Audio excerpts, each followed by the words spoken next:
today, June 1st, here in the County Commission. If you would, we'll have a roll call, please.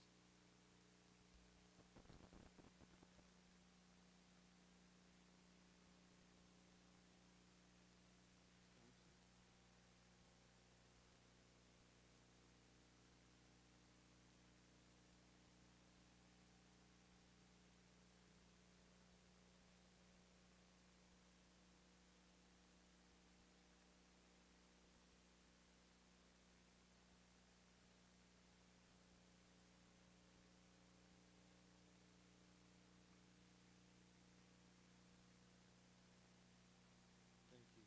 We have a quorum then. To proceed, we will have consideration of the previous minutes. If you will, take a moment to examine those, read those, and we can entertain a motion.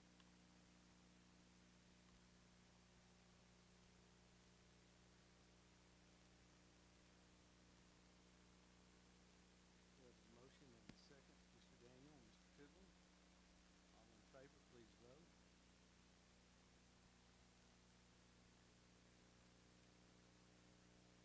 Thank you, Ms. Coombs.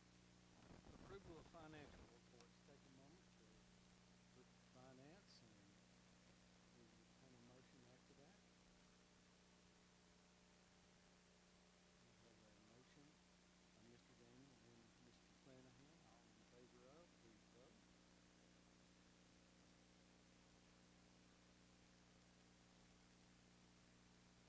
Great. County Executive Report this time. Mr. Greba. Thank you, Mr. Wagner. Y'all, I put at each of your chairs a copy of this letter from the House of Representatives regarding the West Tennessee River Basin Authority. They have passed some legislation that would allow Humphreys County to opt into this should you all deem that to be a worthwhile endeavor. My suggestion would be to invite their director to come down and talk about the pros and cons. This does come at an expense.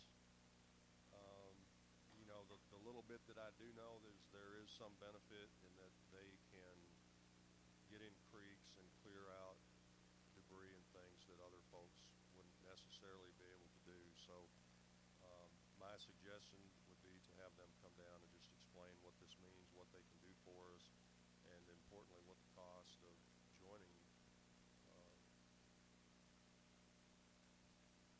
this authority would mean for Humphreys County. So if it suits you all, I will invite them to come down for an admin meeting, and we can have that discussion. Tonight, after our regular admin meeting, we'll convene to the budget workshop, and we'll be working out the final details for the fiscal year 27 budget. I have some things that I would ask for your consideration of. I think that sometimes we have certain ways of doing things, and it's easy to just keep doing it the way that we've always done it, and it tends to, I think it tends to make us get complacent. And I don't mean that, I'm not saying that insulting, you just get comfortable because that's how we've always done it. But there are times when circumstances change and technology changes, and we need to be willing to change with the times. We're doing many things differently in my office to be more efficient and effective on tracking revenues and expenses. We're keeping up and tracking items much closer than probably what's been historically done.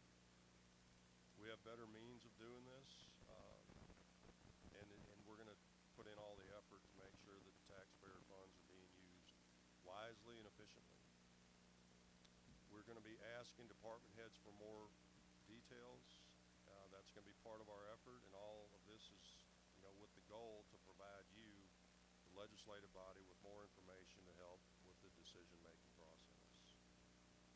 One item that we will be providing to you is an annual expenditure-to-date reports. We are formally requesting that every department, every county department, provide an annual expenditure-to-date report quarterly for all funds for you all to review. We'll use this information to help track expenditures and budget amendments. And I don't think, I don't look at this as, looking into business so much as I look at it as looking after business. Another item that we're tracking closely are grants. We will be asking for county departments that are seeking grants to copy our office with all correspondence and applications so that they can be tracked properly. All grants must be approved by this commission prior to acceptance. We have opportunities and the ability to offset liabilities with grants. Let's be wise with how we use this grant funding. If we can cover a salary line or equipment that's already in an expenditure line, let's consider using grants to subsidize commitments that are funded by local taxes. Capital projects and loans. And I know I sound like a broken record, but I have concerns about the amount of debt that we have come to Humphreys County. We're making decisions that will be burdening our tax base for the next 40 years. 20 years from now, when there is a need, and trust me, there will be a need, we will still have an additional 20 years on these loans that are amortized out for 40 years. And think about that. 20 years from now, what are our needs going to be in this county in 20 years? Well, these debts that we are bringing on today are amortized for 40 years. We'll be halfway through them. Every single time that we start a conversation about borrowing money, red flags should come up. And at the very least, big yellow flags, okay? And I realize that some of this cannot be helped. I get it. We have schools to build. We have a jail to build. There are things that have to be done. But we need to be fully transparent on exactly what we're doing and how it's going to be paid for. And I mean specifically paid for. That includes interest, matching funds, and all unforeseen expenses. I'm asking that we slow down a little bit and ask more questions and have a more precise picture of how we're going to fund these capital projects. I want to make sure that the left hand knows what the right hand's doing. And I know that, and I'm confident that we're going to do this, but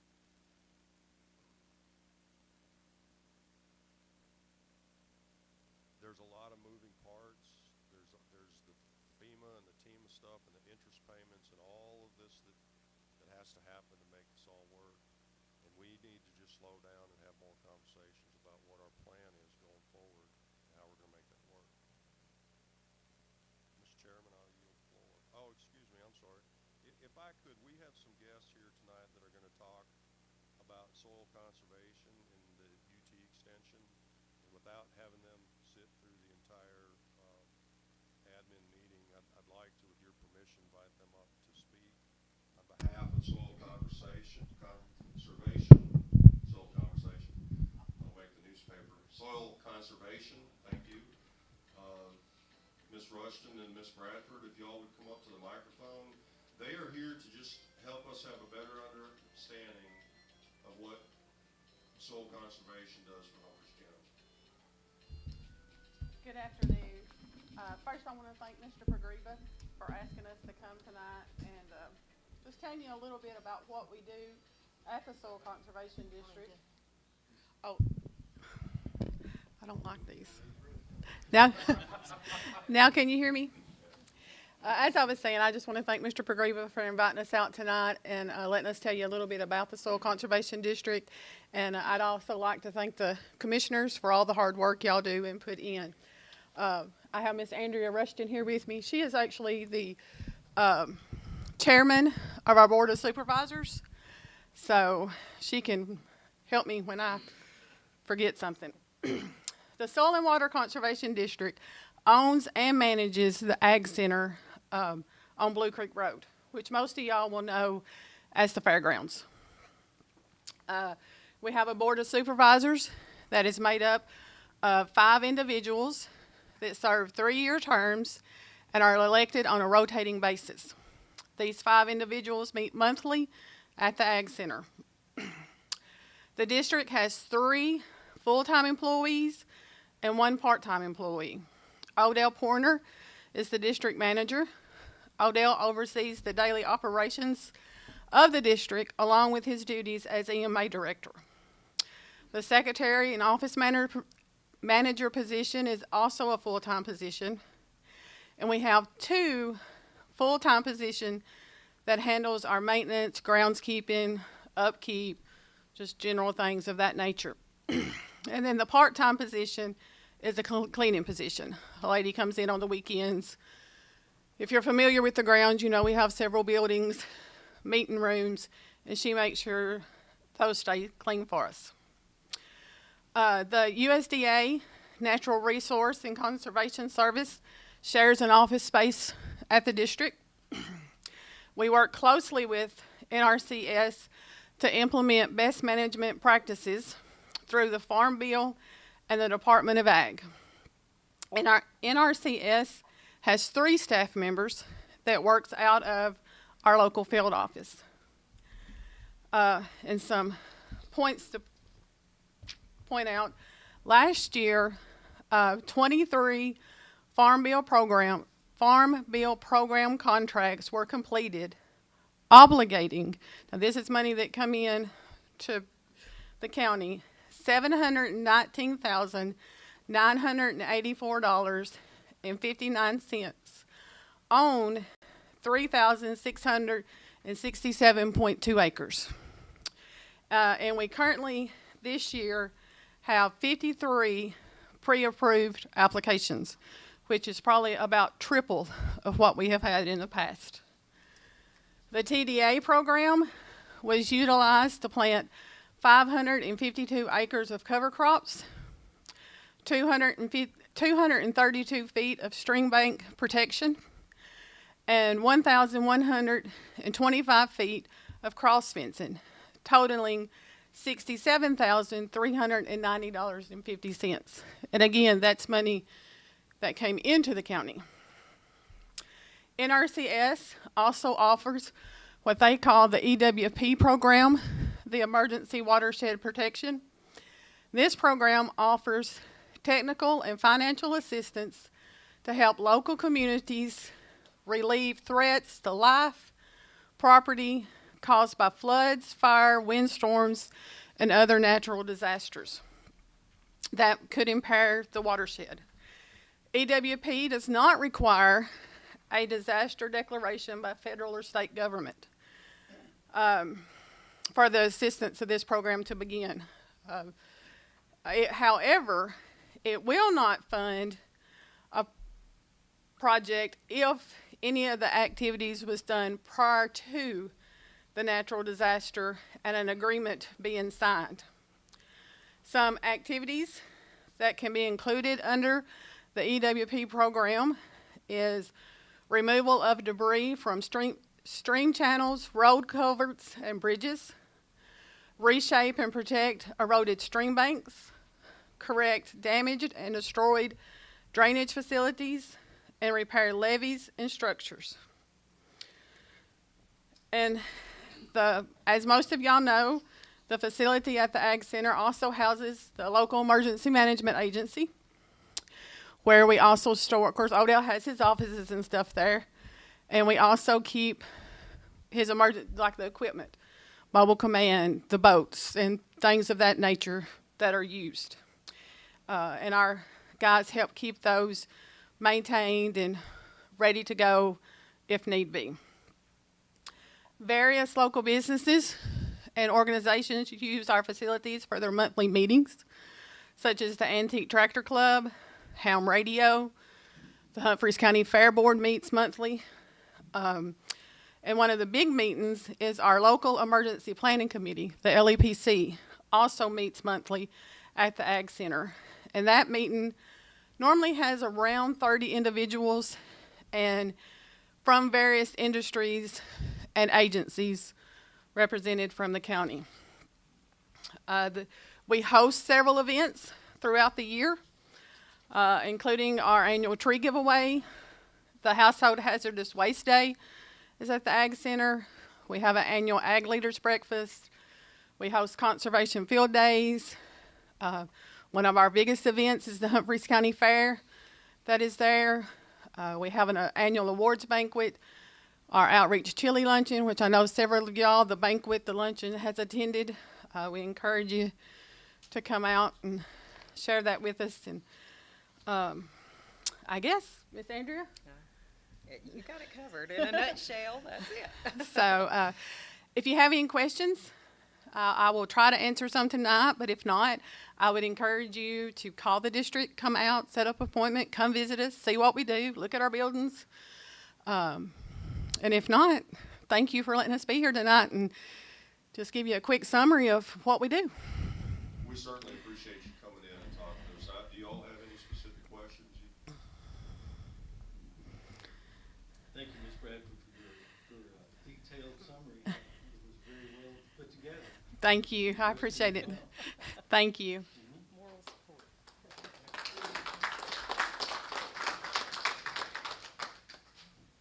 Ms. Jerry Lynn, would you like to come up and take the microphone and talk to us a little bit about what the UT extension has going on?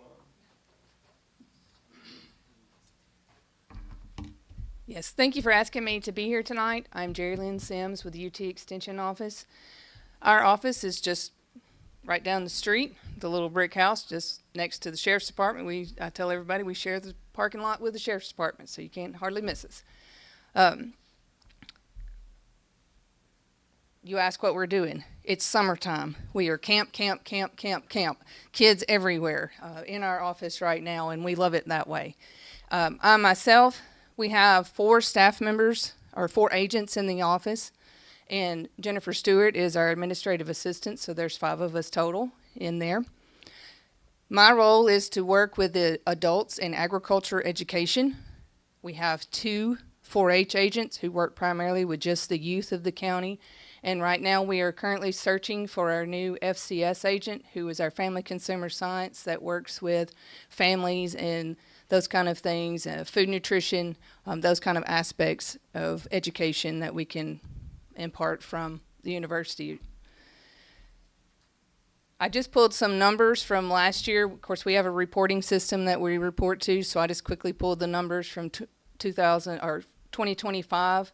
And in 2025, just between the 4 of us, because our FCS position has been empty for almost 2 years at this point, but between those of us that are there taking on all the roles, we had direct contact with 208,873 people as far as what were reported. As far as group meeting contacts, that was 6,663. The on-site visits, that's primarily myself making farm visits directly with producers or folks here in the county. That was 1,503 visits there.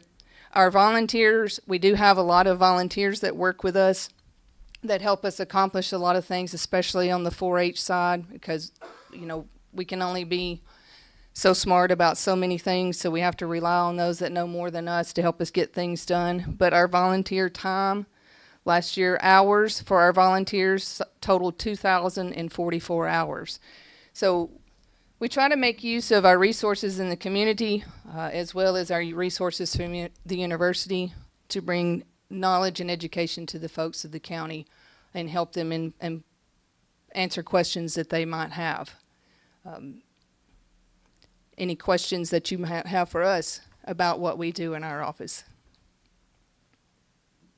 We are in all the schools in the county, 4th through 8th grade for sure in the classrooms, plus we have programs with our high schools as well and work with our high school students as well, especially in the All-Stars, Honor Club, project groups, special interest things that they might have. So we do work with 4th through 12th grade. I'd like to say something. As far as she was talking about the FCS, they don't have one right now, but we still have, I'm president of one of the FCE clubs, and I call it adult 4-H. And the ladies that attend the adult 4-H do love it, and we do a lot of good things that they help me with, whether they're giving me prizes to give away, which every lady in adult 4-H loves a prize. And we do lots of things that she helps us with, where we're helping them, whether it's canning or all kinds of things. Or we also do, which has come in handy, we do different kind of chair exercises. We show them things that they can do. We even have chair bingo and lots of good things that we do that she provides us at the extension office with. So it does meet a lot of needs. Thank you. And then I volunteer and help with Kids in the Kitchen Camp, which comes up in July. And I tell them I'm not gonna do it, but we work it out together. And I help them. Because that's a lot of Yep. kids in the kitchen. Kids in the Kitchen Camp will be the last week of July. The actual junior campers will go to Columbia next week. They just got back from Alice Camp on Friday. Then we have junior high camp, electric camp. We have several students going to electric camp, and MLEC helps sponsor 10 or pay half scholarships for students to go to electric camp at UT Knoxville, which is one that's always enjoyed. So we appreciate their sponsorship on getting 10 more kids to go that might not could afford to go. So we have a lot of great sponsors and a lot of people who really help us out here in the county, and we appreciate that because I think we have a lot of kids with a lot of different interests and areas that we can work with.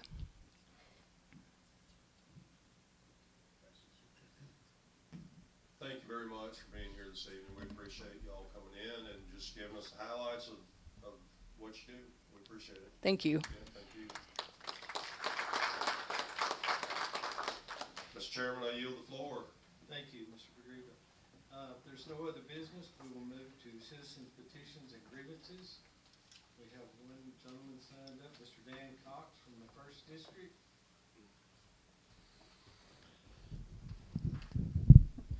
My name is Dan Cox. I'm out in the First District, and now that we've defeated the Water Authority and that's not a concern anymore, I think one of the things that needs to be approached here is the fact that all of this stuff operates on trust.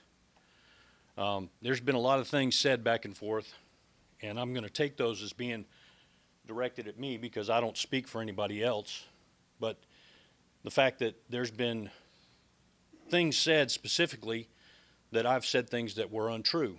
There's also been the implication that somehow there's a silent majority in this county that disagrees with me. Now, that silent majority, I think, is a fantasy. And I think one of the things that's happened here is we've had people who've communicated in a very small group, given very specific information, and those individuals, because they trusted the source, went along with it. And we've had people on this board who said before the vote on the Water Authority that this was just a vote about a study. That was not just one person in here who said it. It was said by multiple people. This is just a vote on a study. And that was never the truth. That was a lie from the beginning. And that came from somebody in here. And I believe you are the source of that, Mr. Pagriba. You abused the trust of the people on this committee, and you told them something that was false so that they would go along with something that you knew that if the rest of us in the county really knew about, we'd oppose it. When you say that untruths are being said about this law, I can tell you for a fact, and I challenge you, you send me an email tomorrow morning with all the truths, all the untruths and falsehoods and lies that were put out by the people who opposed this Water Authority, and I will get back to you and I will show you every single way that what I've said and what other people in here have said is absolutely true. If you pass this Water Authority, if y'all had passed, thank goodness it's not something we have to worry about anymore.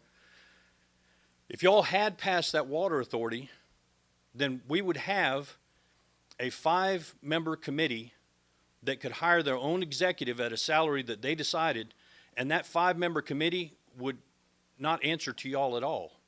They wouldn't have, you could jump up and down and scream and yell all you wanted. They would never answer to you. They're an independent authority. And that is straight in the legislation. They're an independent authority. They have their own taxing authority. And this is one of the things is that this is the indebted big county real estate development plan. That's what that is part of. And on that kind of thing, I've mentioned this plenty of times, real estate development is not economic development. It provides a short-term burst of economic activity, but then the cost ends up falling back on the city and the county.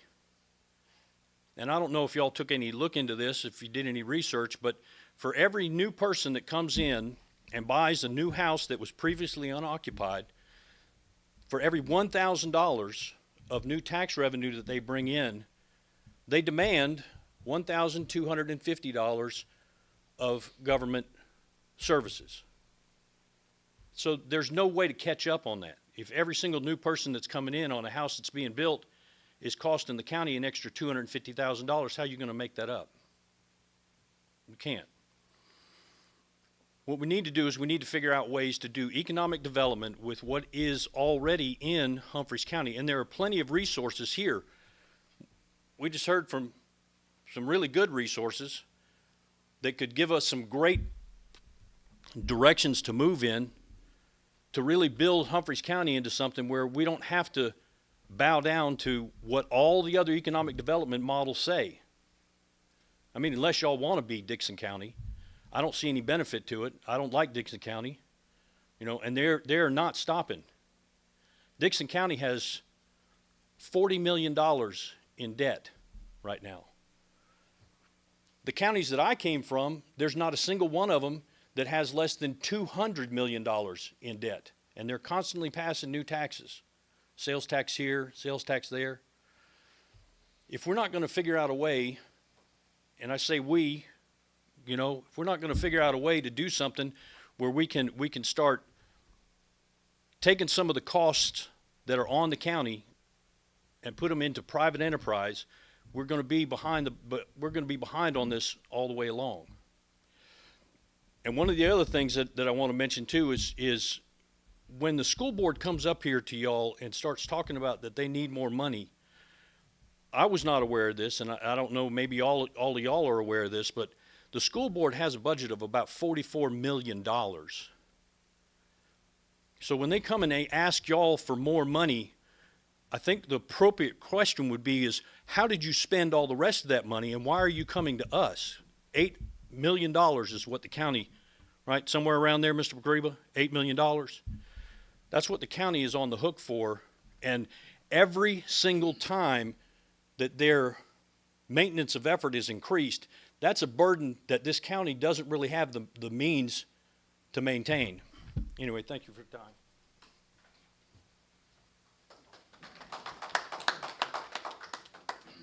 Thank you, Mr. Cox. We will move on to resolutions. Resolution A, Humphreys County Jail Inmate Food Service. A resolution to authorize Humphreys County to enter into a contract with Consolidated Food Service for the Humphreys County Jail Inmate Food Service. I believe this has been the same service that we have had previously. Sheriff Davis, would you like to comment?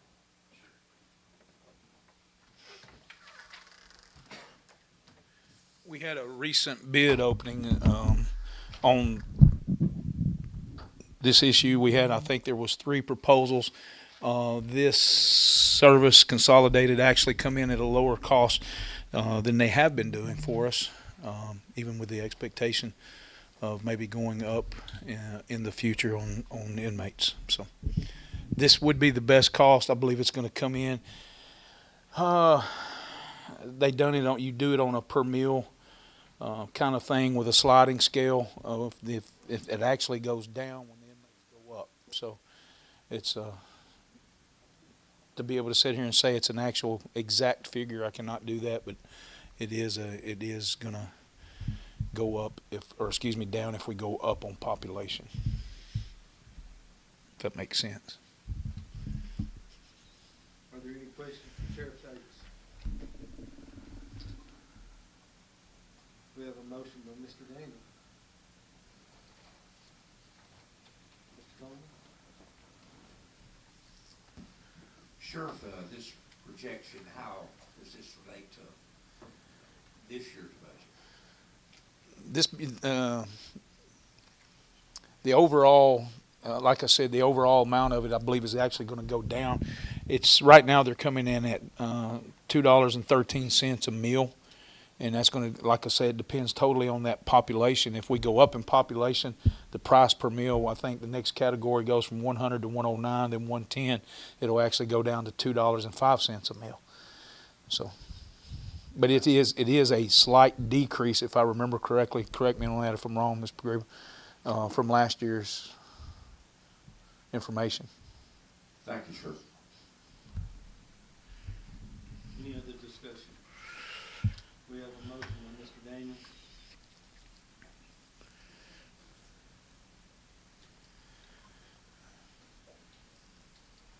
Second. Please cast your votes.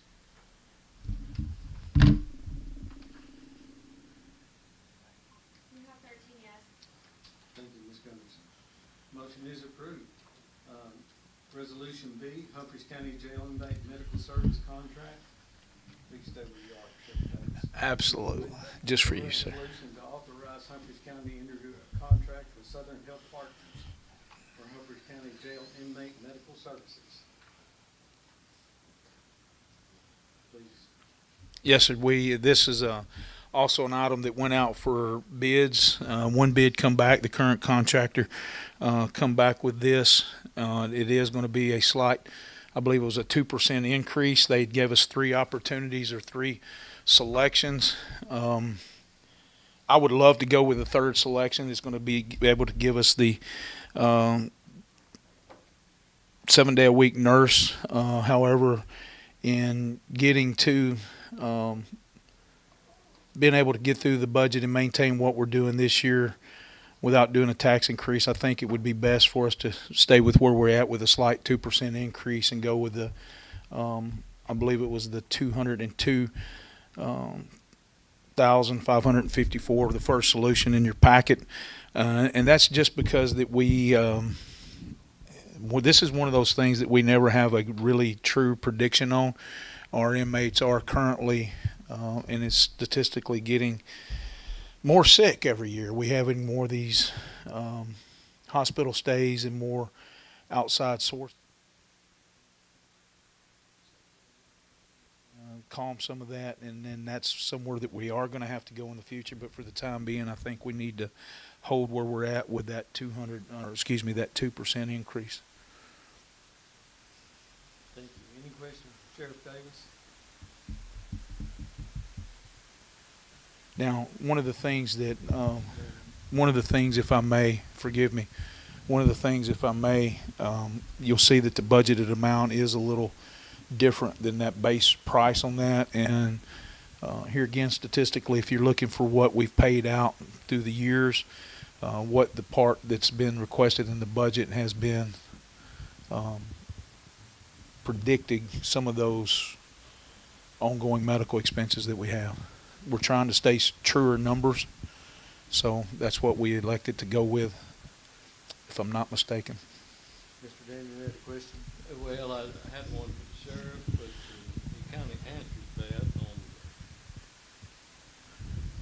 when he paused there for a minute, but you'd go with the third one? I think we're going to have to in time, because I think the third one would elude some of the after-hour visits and things with the 7 days and with the growth coming. But for right now and where we're at currently, I think we're on a good pace and a good selection of where we need to be.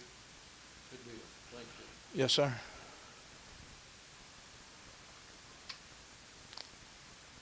We have a motion, Mr. Daniel. Second, Mr. Coleman. Oh, Mr. Curtis. It did, it's up there. Is it up there? Okay. It is. Sheriff, quick question. Sure. If somebody goes to jail Sure. and they have insurance, do y'all bill their insurance? Yes, sir. Okay. Absolutely. Good. That's what I wanted to know. Yes, sir.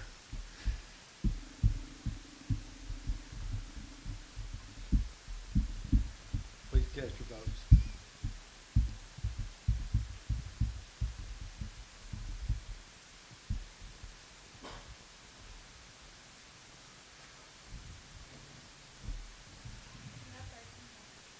Thank you, Ms. Gunderson.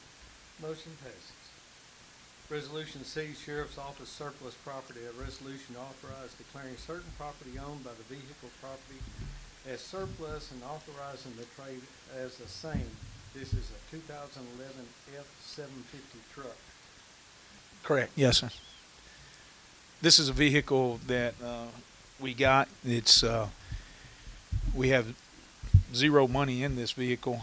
We come to find out in talking with some of the higher abouts in the administration of McEwen, they actually would work great for them in pulling a backhoe or a Mini X or whatever you call it, a piece of equipment, to whereas the one they had wasn't working efficiently for them, and the vehicle that they so happen to have works fabulous for us. So this is we arranged a swapping of this and of these vehicles. Thank you.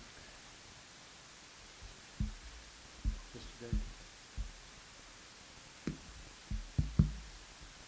Sheriff, correct me if I'm wrong, but this is basically what you've done about 3, 4, 5 years ago with the city of Waverly and municipalities. Maybe some of these people out here don't understand.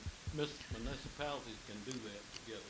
That's correct. Government entities can do that amongst themselves and do that and offer discounted rates. And since we're doing that between government entities, there's no problems in doing Right. so. Well, I just wanted to clarify, make sure. Yeah.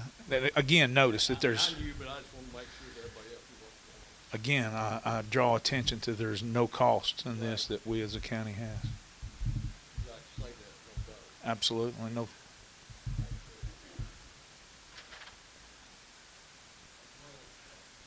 Are you talking about okay, the travel of going to get it? My bad. Yes, there is a little cost, but no cost for the vehicle itself. Mr. Rochelle. He just covered that. He went to California and got it. So it did cost a little money to go get it. Cost me a couple nights hotel rooms. And a little gas. Didn't pay for gas. No, sir. How'd you get out Guess how? Hickman County took care of us on that. So thank you, Mr. Rochelle. I appreciate you saying that. Transparency, and you know that. Hey, I love it. I'm good for it. We had a couple motel rooms in it, and that's my fault. I did forget that. All right. I'll still take the cost of it any day of the week. Absolutely. Mr. Daniel would be more than happy to pay for any more that you do. I hear a motion. Was a motion here somewhere? We do have a motion and a second. If you would, please cast your votes.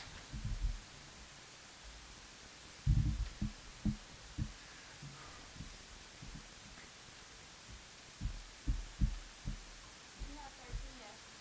Thank you, Ms. Gunderson. Motion passes. Resolution E, drug fund grant, budget amendment, $7,500.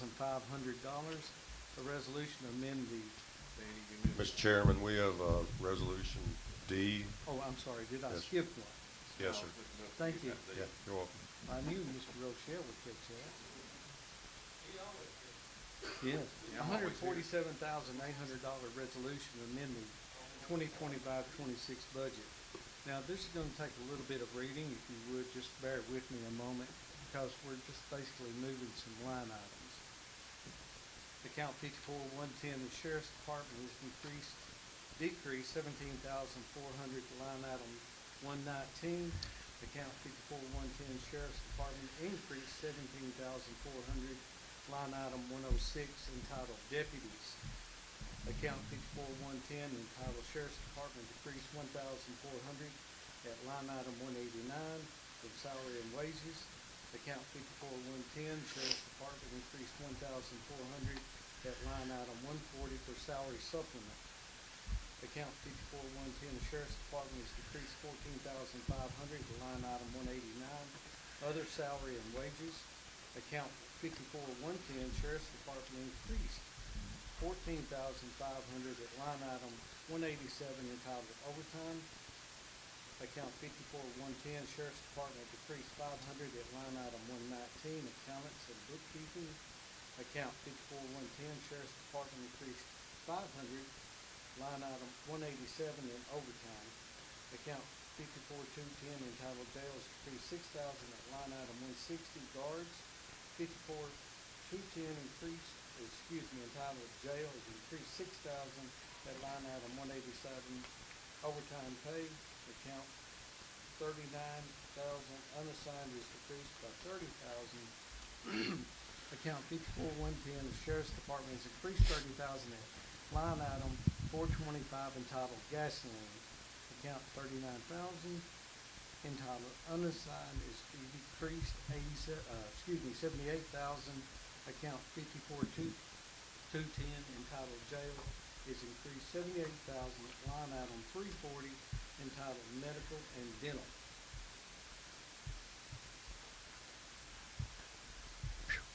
Yes.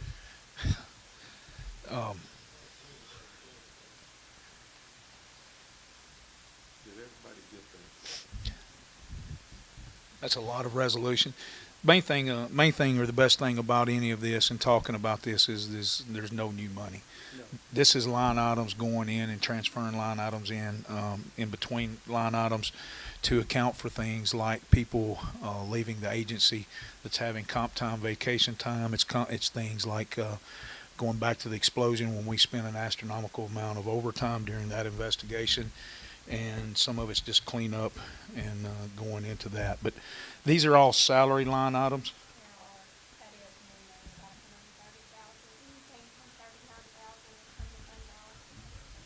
Which one is, my understanding that these were line item transfers between things.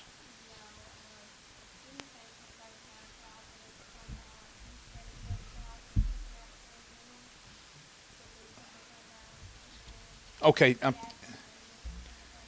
I thought all the salary line items are no new money. These, and forgive me, I thought that's what we was doing the rest of those, and I wasn't paying attention to that down there. So the medical and dental is naturally that, but I thought we was doing that in the special call meeting later this month. So anyway, the medical speaks for itself. There's nothing I can do on that. All the 100 line items, there's no new money. Correct? Yes, there's no new. Other than medical and dental and gas. And those two line items, I believe, are self-explanatory. Forgive me about that. I was not paying attention to the medical and gas. Any other questions? Mr. Daniel? Sheriff, I think you just moved, is all you did, from bookkeeping to deputies. Yes, basically, yes. Do you need some deputies? Just like, you had a call that took, 2 deputies going 2 different directions over 30 minutes on a domestic recently, and who was left here?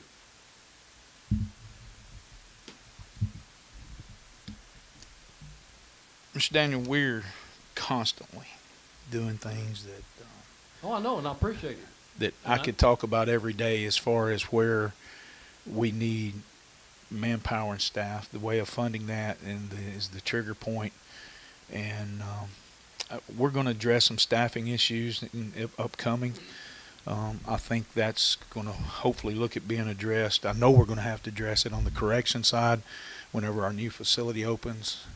But as far as this fiscal year budget coming up, we've made our decisions and talked about it. And I don't want to digress or go into those conversations right now. Do I need manpower staff? Yes, absolutely. Do I think the people deserve that? Yes, absolutely. Do I think they're going to demand that from us in the future? Yes, absolutely. But we're moving forward with, I think, with what this fiscal year is and what we need to do this fiscal year to be able to maintain that and do that and start preparing and allowing us to get into that new facility and address that then and there.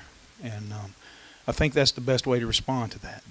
Are we short all the time? Yes, we're short all the time. Do we have to call people in? Yes. And that's why I have to do things like this overtime line item. Do we manage it? Yes. Thank you. Thank you, sir. Mr. Hooper?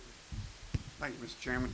Sheriff, on the medical and dental transfer, that's $78,000, and I know your hands are tied on some of this, but what was the major hit on that? Is it pre-existing conditions or things that happened while they were incarcerated? Or On the medical? Yes, sir. Oh, that could be anything. That could be hospital stays. We had an inmate right off the top of my head was having heart issues. He was on a rape charge. I can't go in front of a judge and ask a judge to get out on a rape charge. The guy stayed in the hospital. Don't quote me on the number of days, but I know it was an extensive, long stay. We had a hospital. We had a stay that come in just in the last 2 weeks. Matter of fact, I think it was last week, a guy come in, extreme alcohol dependent. And we basically done about a 3 or 4 day stint with him because of his charges. We couldn't ask the judge to get him out on a furlough or get him out of jail on bond. But one thing I will do, I can stand here in front of you and tell you that I work with the judges and DAs, and the judges are very attentive. The judges are very cooperative. If I feel that I can get somebody out of jail with a charge and get them furloughed or get them out on a reduced bond, I do it. Anything and everything we do there's some medical things that we just cannot do that we do our best with. I promise you that's getting worked very attentively and daily looked at. That goes back to one of the statements I said about our medical earlier. Do I think that it would behoove us to do that third thing and have the nurse, a full 7-day-a-week nurse? Yes. The way we've got it bid right now is going to be the best thing for this year. And I think we're going to have to address that in the coming year when we start changing and going up and growing in size. So there's things that we do every day that go back and address this medical issue. And, it's hard for a correction officer to take a medical call in their hands about whether or not to send somebody to the emergency room on a weekend. That's very hard to do. And, if we err, when it comes to medical and safety, we're going to err on the side of medical and safety. So with that comes a cost. And, but to go back and answer your questions, it's those hospital stays, it's those unexpected emergency rooms, it's those unexpected things that we have no way to control. I appreciate you delving into that a little bit more, because you actually answered the question I was going to ask. And I appreciate that, Sheriff. Thank you. Yes, sir.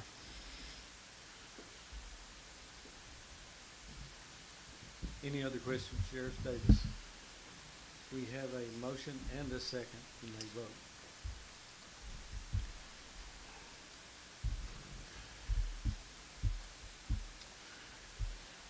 You have 13 minutes. Thank you. Motion is passed. Forgive me about not recognizing the medical and the fuel. I apologize about that. Thank y'all. Have a good night. Resolution E, Drug Fund Grant Budget Amendment, $7,500. Resolution to amend the 2025-26 budget to adopt K-9 COP grant funds into proper expenditure line items. It would be 46290 going into 15401 line item. This is a grant that we received just recently, pretty much fell in our lap. There's actually some more money I'm understanding that's going to come with this, about another $2,500 from another source, totaling $10,000. But this was a last-minute grant or grant donation, whatever you want to call it. The check had grant on it, so I'm going to call it grant. And it fell in our lap. It was given to us, and we're going to take advantage of it. None.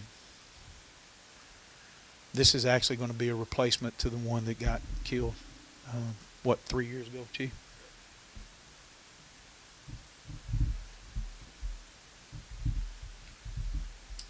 We have a motion and a second. Oh, excuse me. We have Mr. Daniel wanting to speak. Sheriff, sorry about that. Is this your handwriting? It's in front of me. It's got all the question marks.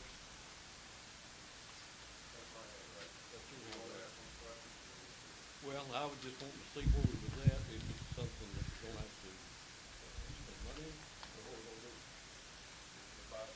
do. Good, Mr. Chairman. He can speak. I had some questions, Sheriff, about, the funding for the additional expenses for this K-9. Do you have plans or provisions?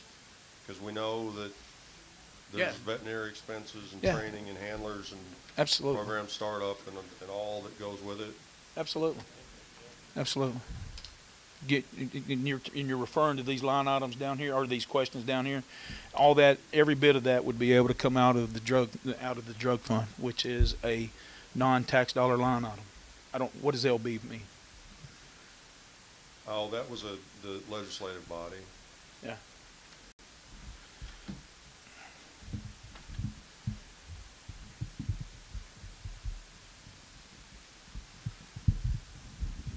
Any other questions? Mr. Chairman, Yes. when is the other 2,500 coming in? I spoke with them on Friday, and that lady that I spoke with told me that there should be another $2,500 coming from. Forgive me, I don't remember if it was Murray County or Dixon County. One of the clubs, the canine utilization clubs. Thank you. We have a motion and a second. If you would, please cast your votes.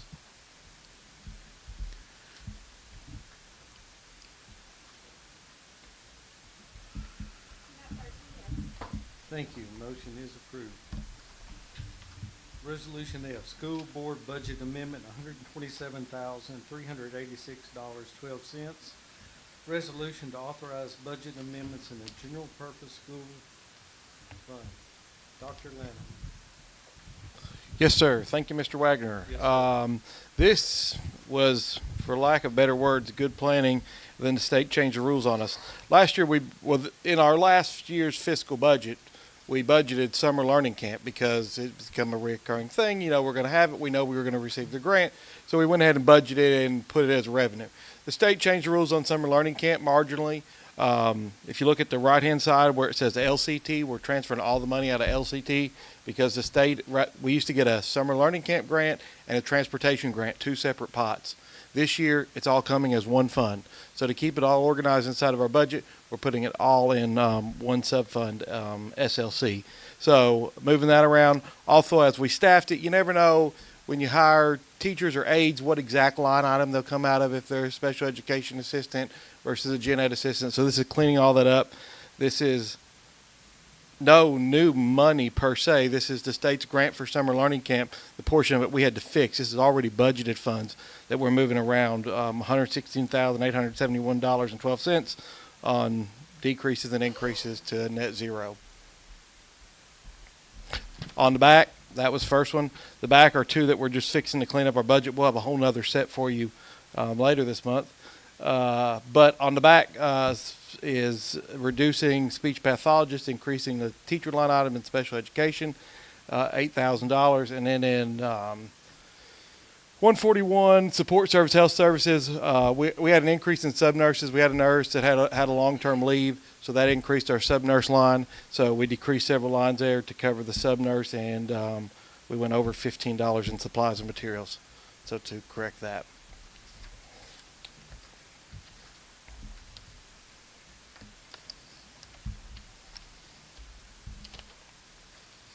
We have a motion and a second to adopt the changes. If you would, please cast your vote.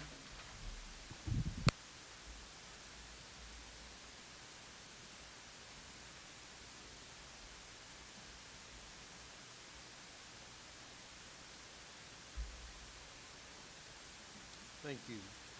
Motion is approved. Resolution G, sanitation budget amendment, $5,500 to amend 2025 budget for transfers and sanitation fund. Mr. Reba, you would like to? Yeah, I can. These first several items are just budget cleanup items. It's not new money. It's moving from one line to another. The last one is the trustees commission that, you know, we base these trustee commissions on the prior year, and they change depending on what their volume is, so it's just making that amendment. It goes back into the general fund, so it's no new money. Thank you. We have a motion and a second. Please cast your votes.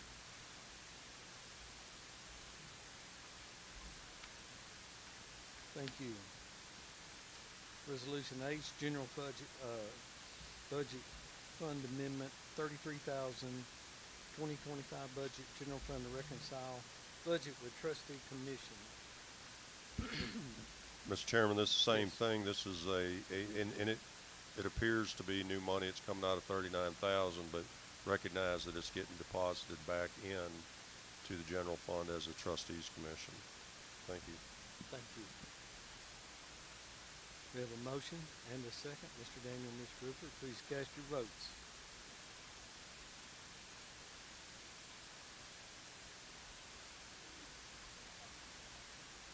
Thank you. Resolution is adopted. Resolution I, Debt Service Fund Budget Amendment, $5,000 to amend the 2025 budget for transfers and debt service fund reconciled budget. Exact same Same thing as thing. trustee commissions. We have a motion and a second. Please cast your votes.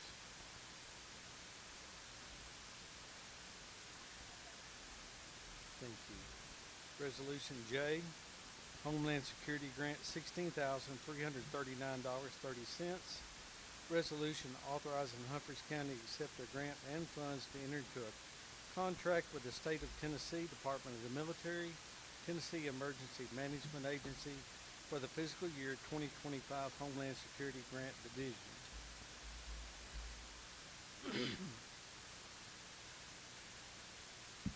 Mr. Chairman, this is a no match, no grantee participation match on this. It's $16,339.30 that can be used for training, exercises, and equipment purchases allowable under the 25 Homeland Grant Program. Thank you. We have a motion and a second. Please cast your votes.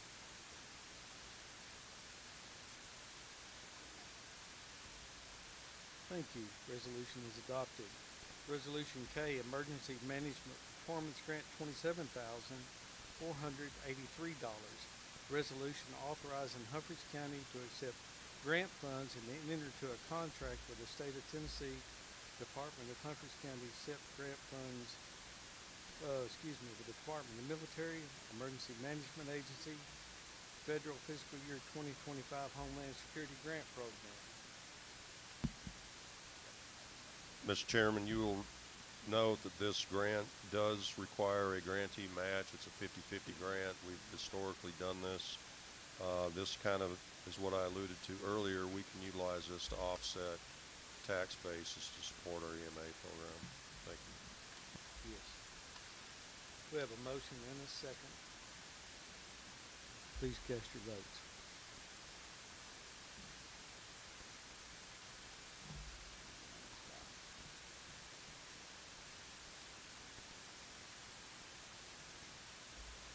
We can pause a moment for a question. Thank you, Mr. Chairman. That went through pretty quick right there. So I didn't hit the button fast enough. Okay. So this is a matching grant, $27,483, correct? I just want to make sure That is that correct. we understand that's going to be $27,483 that we're going to have to spend out of our budget. This is, And I understand that we need to utilize grants if possible, but we also need to make sure that we are understanding, these match grants is money that we still have to spend and budget.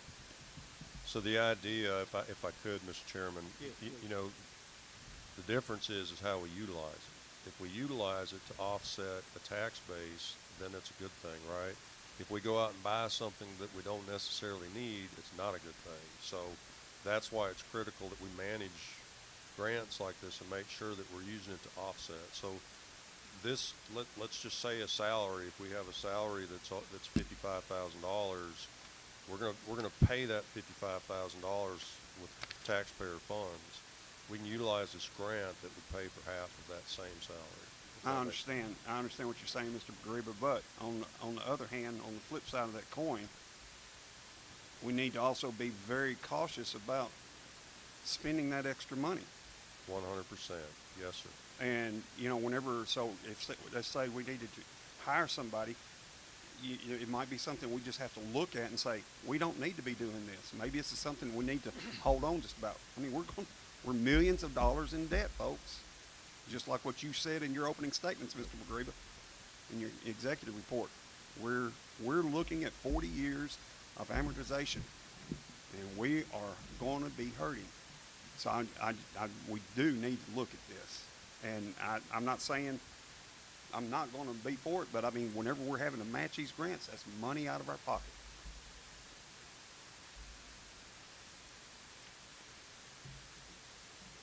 yes, you can speak.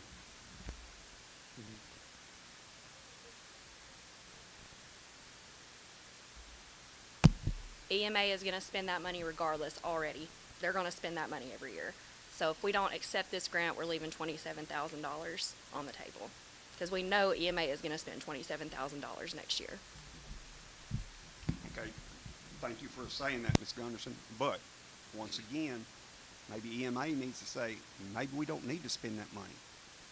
I mean, I'm playing That- devil's advocate here. So they're gonna have to spend money. They have to. They have to pay their people. There's gotta be somebody working EMA. There's gotta be somebody, there's gotta be equipment purchase. There's gotta be, just wanted to throw, cause I manage this grant. I'm in grants all day, every day. If anybody knows a grant, it's gonna be me. There would be no reason to not accept this grant. Mr. Hooper, what I would say, your concerns are well noted, and I agree 100%. The key is management of it, and make sure that these funds go to the appropriate place, which we're gonna do.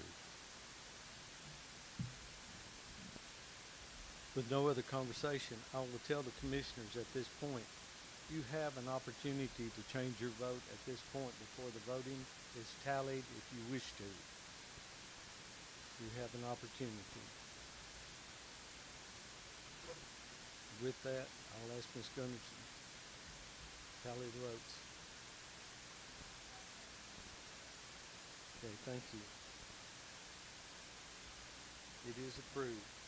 Item L, Highway Department supply bids, accepting supply bids for July the 1st through December 31st, 2026. Welcome materials for crushed stone, Eubank asphalt for paving, paving restoration for Coal Mix, Kerr Brothers for road striping, Energy Culvert for metal and plastic pipe, Camden Church for gravel, Highway 191 for recycle, and Marathon Petroleum for asphalt oil. We have a motion and a second. Would anyone like to speak? Please cast your vote.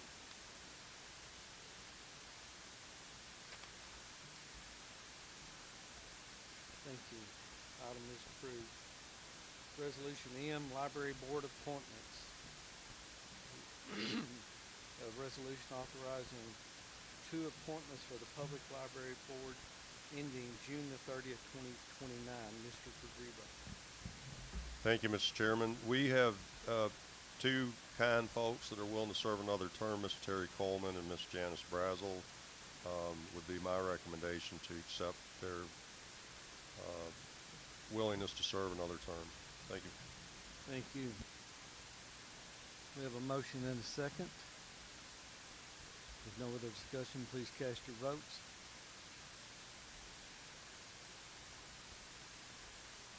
Thank you. Item N, Planning Commission appointments. Resolution authorizing 6 appointments to the Planning Commission for various terms. Mr. Eddie Rochelle, Mr. Sam Reynolds, Mr. Ronald Carter, Mr. Ken Wallace, and Mr. Ed Greenwell, all at various times from 2027 to 2030. Is there any discussion? Mr. Chairman, I'd Pagriba. like to point out there's Sure. a new appointee, Mr. Nick Kuhn, that would be appointed to the Planning Commission as the 6th member. Thank you. Please write that in.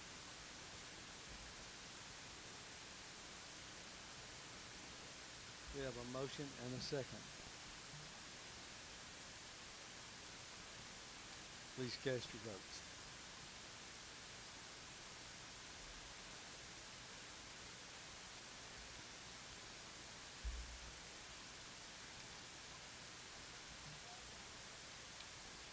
Thank you. Motion is adopted. Resolution O, TDOT Maintenance Agreement, resolution to authorize entering into a maintenance agreement for interchange lighting at I-40 and State Route 50. Mr. Pagriba. Thank you. Actually, I've had a conversation with the mayor of Hickman County, and he has agreed to carry the cost of maintenance for the light poles that are on the Humphreys County side. The discussion was, if you understand, this is the Dyer Road, Highway 50, I-40 interchange, and the county line is actually just west of that highway. So if there's any kind of development in the near future, it would benefit Hickman County more so than the Humphreys County side. So he was kind enough with a little persuasion to take that on their side, so this resolution actually becomes a moot point. Thank you. Thank you.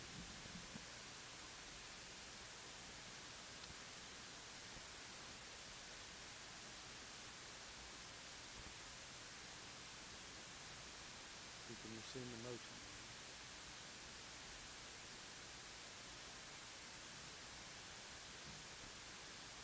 Resolution P, sale of real property. A resolution to authorize the sale of real property acquired by Humphreys County subject to the minimum sale price established by the county legislative body. Mr. Green. Yes, this is a property that came up on a tax sale at 303 Meredith Avenue in Waverly.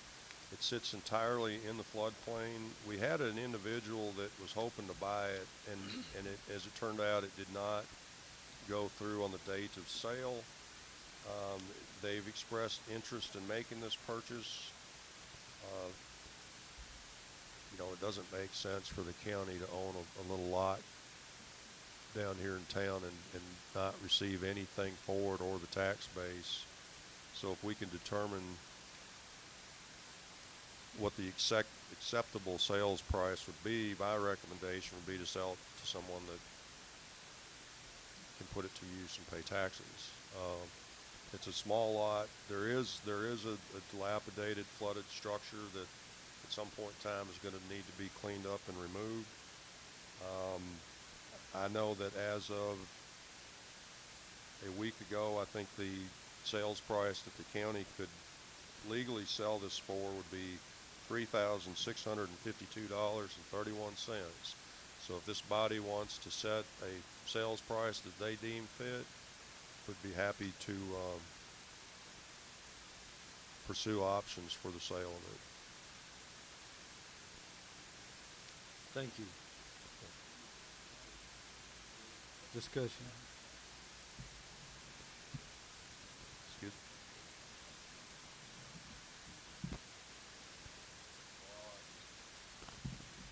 All I can say is it's nothing but a burden for the county. I mean, we're better off if somebody else owns it and we don't have that on our roster. So, yes. With no request to speak, we have a motion and a second to accept that. Please cast your votes.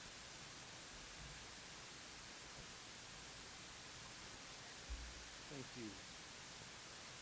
Ambulance service contract extension, resolution to authorize the entering into amended agreement of first call for a 3-year term. Mr. Pagreeda. We had as part of the contract with the ambulance service a renewal option. They have agreed to renew at a flat rate of 3%.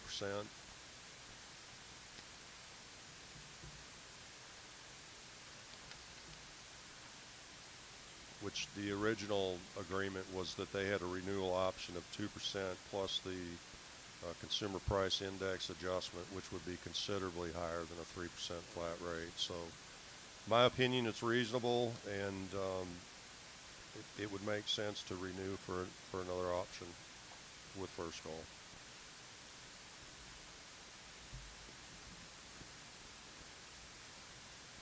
We have a motion and a second. No further discussion. Please cast your votes.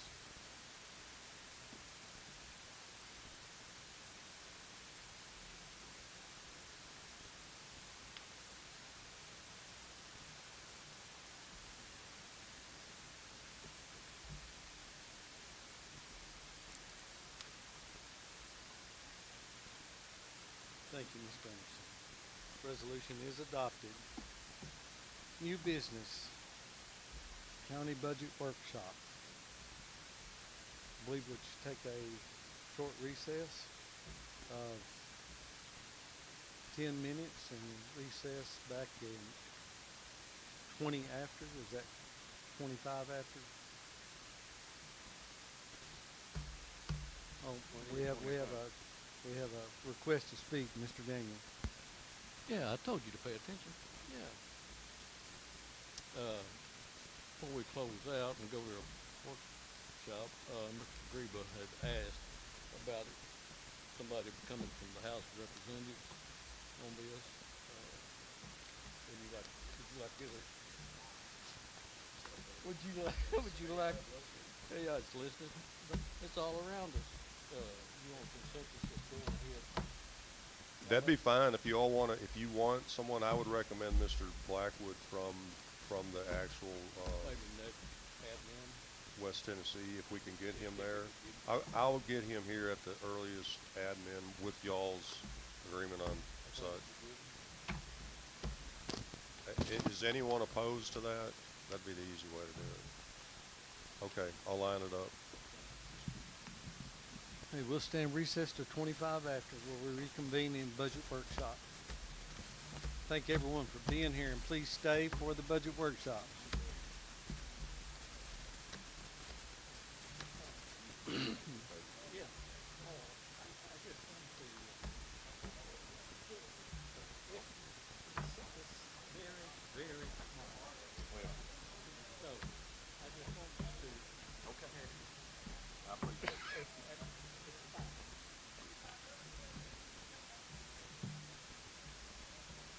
Oh, yes, ma'am. Did we ask to go over your budget?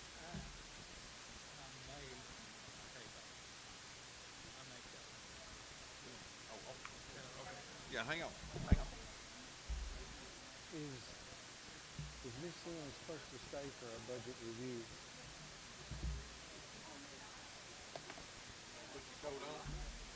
I think there was just a bit of confusion.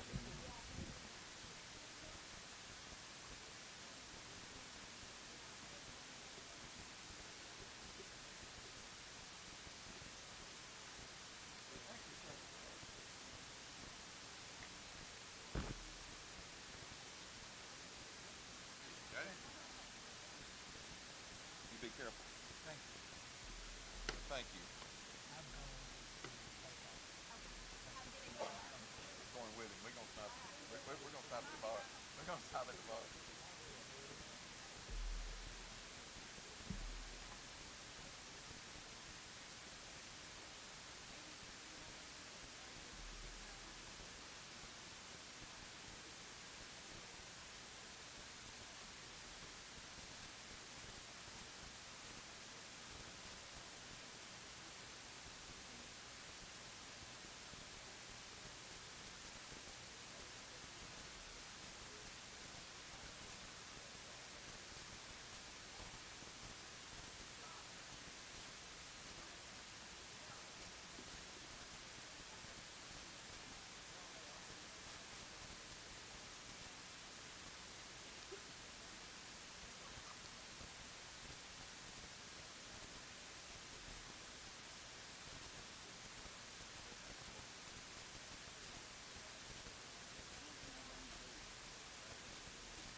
I'm not the chairman. All right, y'all, let's get everybody seated and get this, workshop going. Thank you.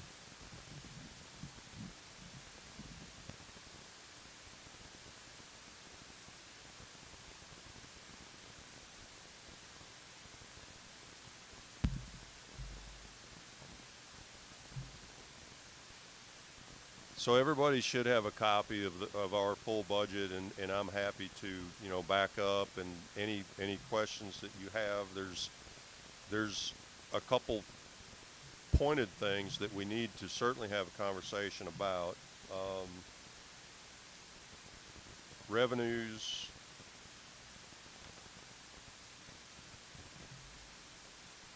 For 101, if you look on page 7, shows us at $14,170,000. That's recognizing the little bit of growth that we have had.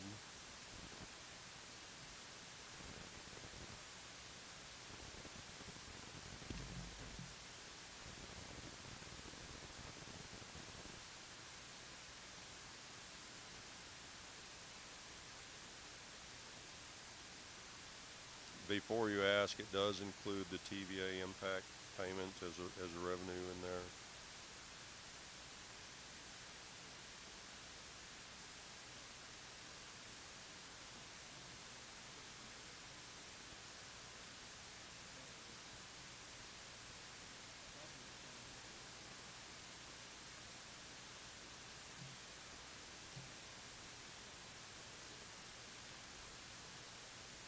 Y'all, if I could, and not, again, not rushing you, but if you go to page 8, County Commission 51-100, there's 2 items in this budget that it includes a $25,000 payment to Mid-Cumberland. We had this conversation last year and about all the benefit and the work that Mid-Cumberland does in our area. The second thing is, and I didn't put this in here on the pretense that you all would necessarily accept it, but last year the county did not fund the senior centers. There's $5,000 in this budget for each senior center, that being the Waverly Senior Center and the McEwen Senior Center.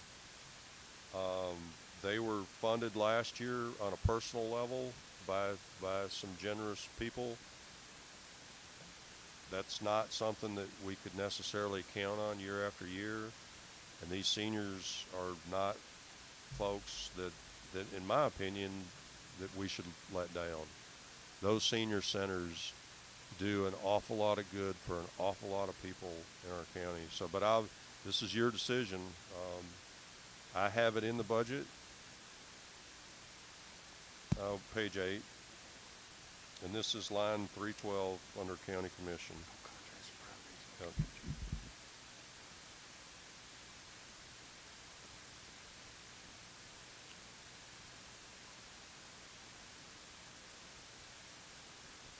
Oh, I'm sorry. You're right. 312 is property taxes that we pay on county property. 320 is the Mid-Cumberland and 5,000 each senior center for a total of 10,000.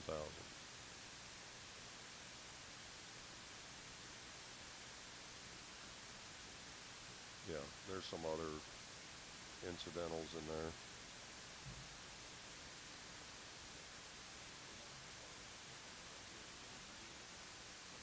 It is.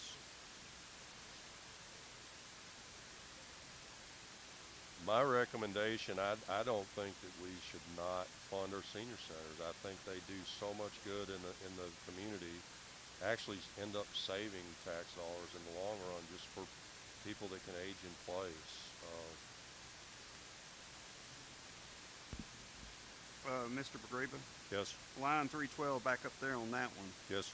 So what is that 35,000 including? You said open meeting and what else?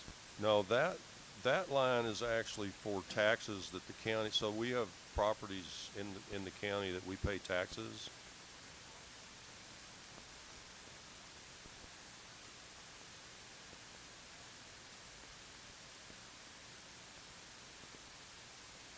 Okay, so I guess my question is this.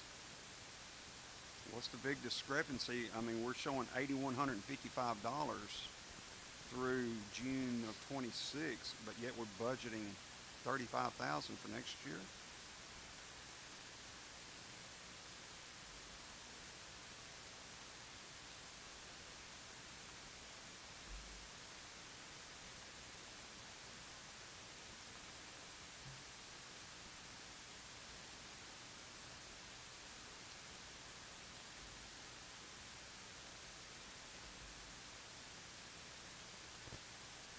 We went from 20,000 in last year's budget to 35, Tiana, and I don't know if there's something, So if you said you paid 8,000 and something today, it may not be recorded yet, so we're still looking less at $20,000. I mean, we're looking at 16,000 something. that line is Mid-Cumberland, isn't it?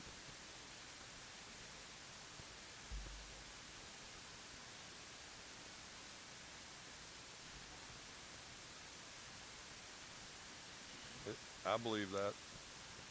I think that's Mid-Cumberland and maybe the senior centers. I believe.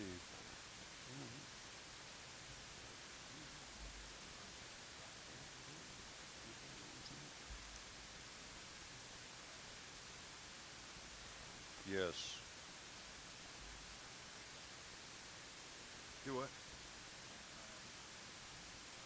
For, Mid-Cumberland and the senior centers. so that's what line item Well, 312 let is us, then? let us verify that, but I think that's correct. Yeah. Okay, I understand that. So what was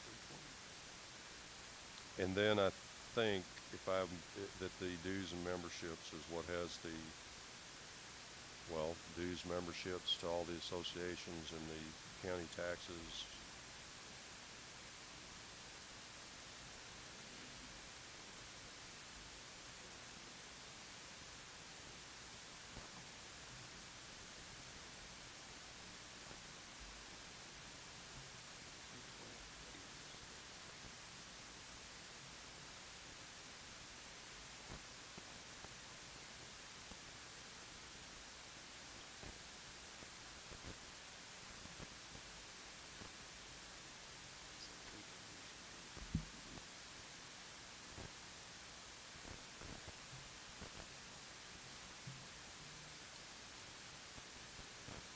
While she's looking, can we get a consensus? Do we have anyone opposed to doing this for the senior centers? And Mid-Cumberland, you okay with Mid-Cumberland? Okay. We did. Yeah. It's not.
So how much are the taxes on those properties?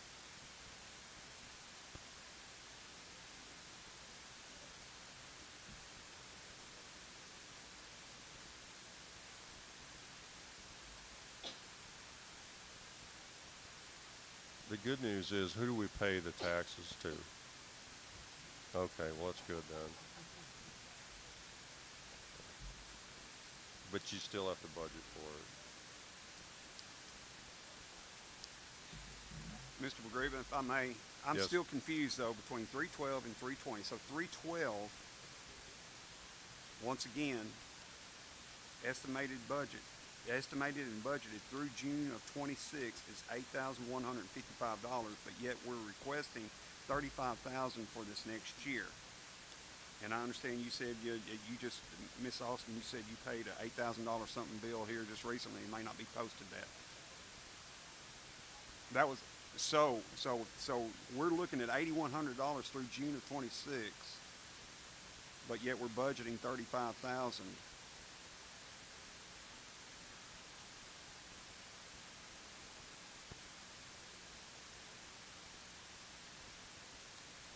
Open meetings is 4,000.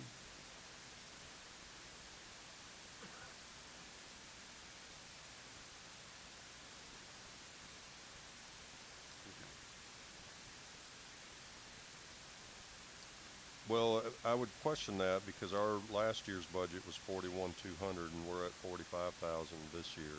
So there's not, we didn't add it. And we have 38,000 in expenses to date.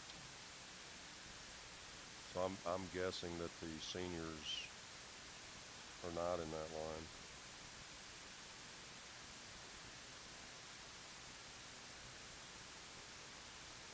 It will.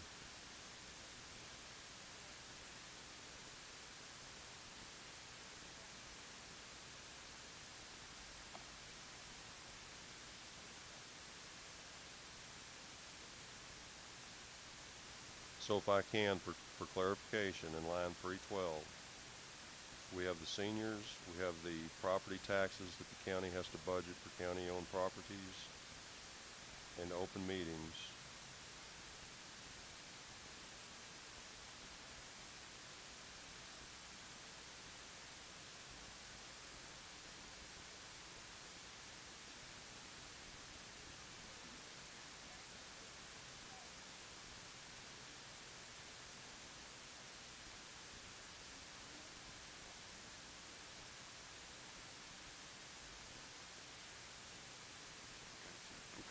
That makes sense. So you take away the 10,000 for senior citizen center, so there's 25,000 left for your property tax and open meetings. Correct. Okay.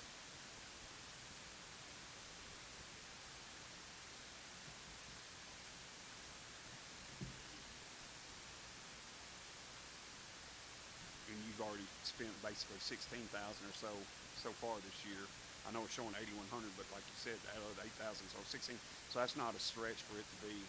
Oh no, you said that came out of audit services. Sorry, I apologize. That was my misunderstanding on that.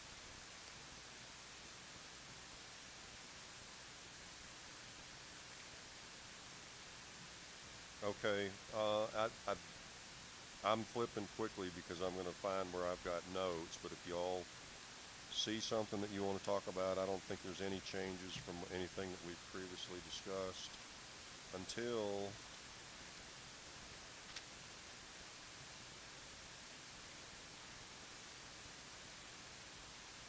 we get to the sheriff's department, and we had those conversations this evening. So on his jail line for medical and dental, I'm on page 18.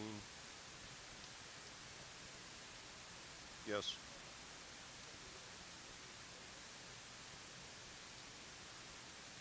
They will reimburse us for those, but I do not believe that we've seen that revenue yet. Yes. So we have $240,000 in the budget for medical and dental services that, you know, is a realistic number for what we're seeing recently. In 2025, it was 228. It's currently at 237. So we feel like it's a realistic budget for the upcoming year.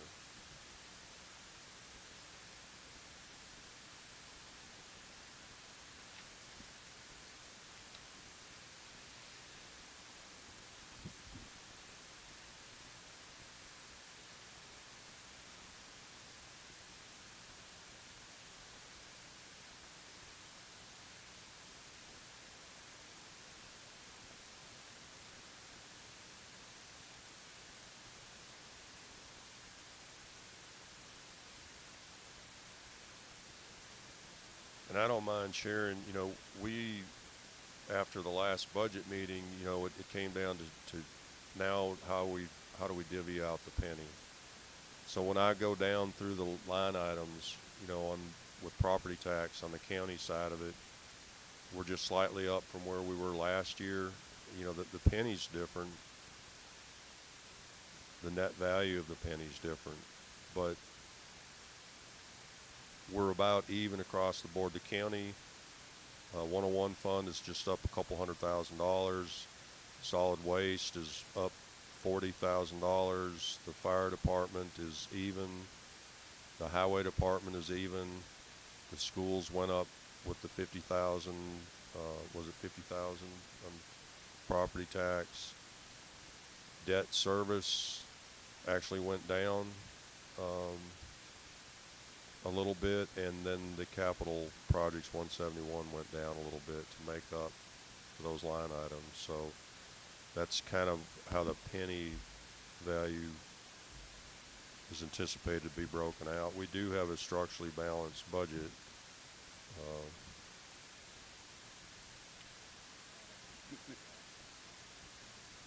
That's correct. That's the numbers that we have as of today. We went from 18399 to 14845. $92,128. 92,000 what?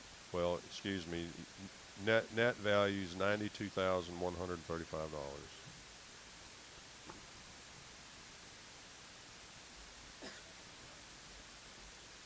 The new rate is 1.4845. This is preliminary. The state has not confirmed it, but that's what we believe it's going to be. At the end of the day, you know, of course, they keep the county at a net zero, and we get to recognize the growth that we have had in the past year. Mr. Magriva? Yes, sir. Back on the sheriff's budget for just 1 second. The health page, I think it was page 18 is what we were discussing. Yes, sir. Which option is that going with? The first and least expensive Okay. option Just based on wanted to 110 inmates. All right, thank you. Yep.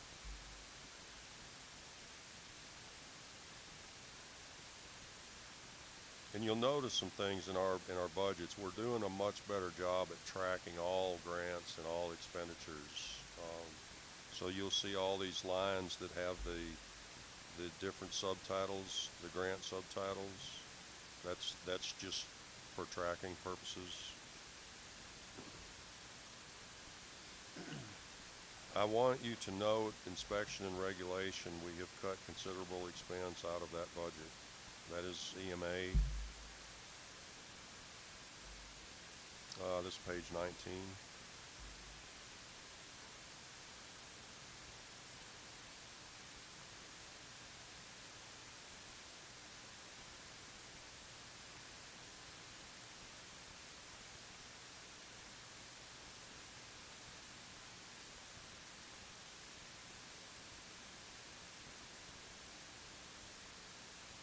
But I do feel like we have sufficient funding in there to do what needs to be done.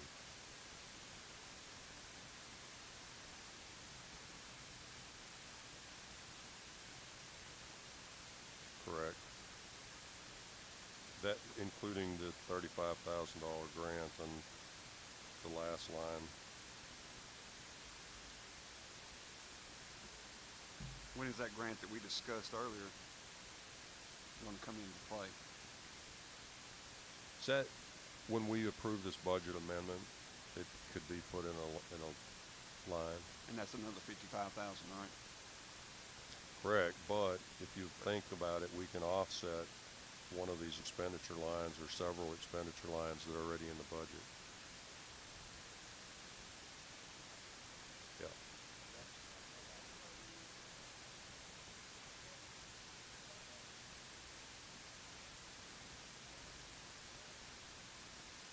I understand. But it's still another $27,000 that we're spending.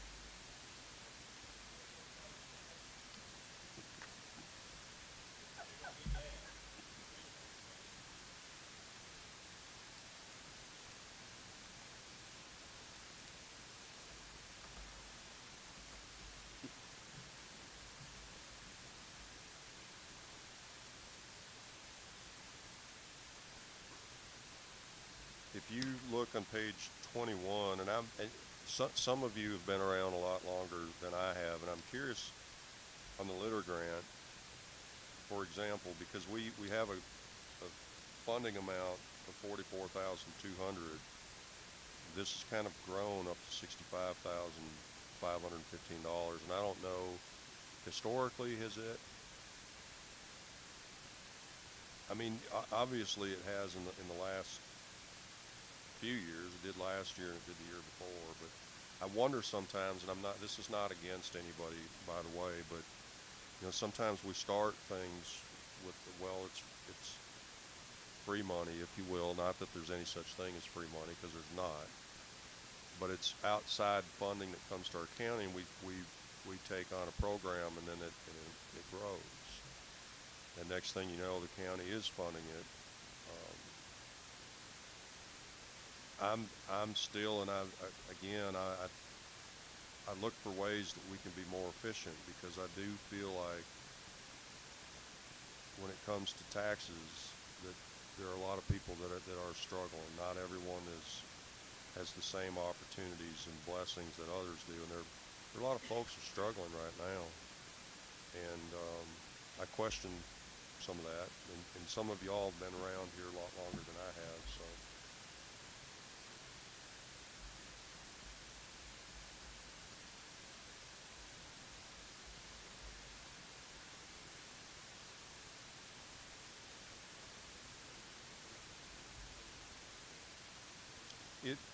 We received $44,200, but we're spending $65,000. So, and not to say, I mean, Litter Grant, they do great things. I mean, you see the truck and the trailer, and they're running around the county cleaning up debris, and you know, they do a lot of good. So I'm not taking away from that. My point is that when you have these programs, and you know, SROs would be an example of that. You get grant funding, $450,000 for SROs, but as the years go by, that $450 no longer covers the expense of having the SROs. So, you know, these things grow, and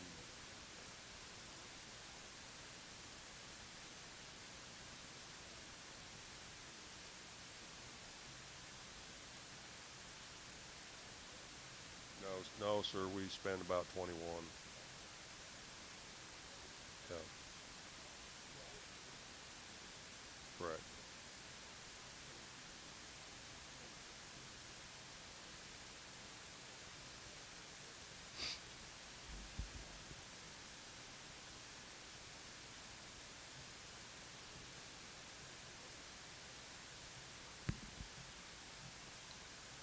And I, you know, I just want to say this, is that I want us to be able to just speak freely and not be afraid of hurting someone's feelings, or we're not second guessing what they're doing. It's, you all are making these decisions, and you are taking that purse and you're handing out the pennies on where they need to go. And I don't think that there's anything that should be off the table for us to have discussions about when we're talking about taxpayer funding. And again, it's not against anybody. We're not working, it's not about that. It's just about the more that we know, the better off that we are. So. Mr. McGreevy? Yes. Next item, 55,900, other public health and welfare. What page you on, sir? I'm on page number 21, right below litter grant, where we were just discussing. Actual 2025 was 122,000. This is on other salaries and wages. 122,577. Yet the budget for 26 was 213,940. This is, if I could, I think this is the health department, that this is all reimbursable from the state, I believe. So.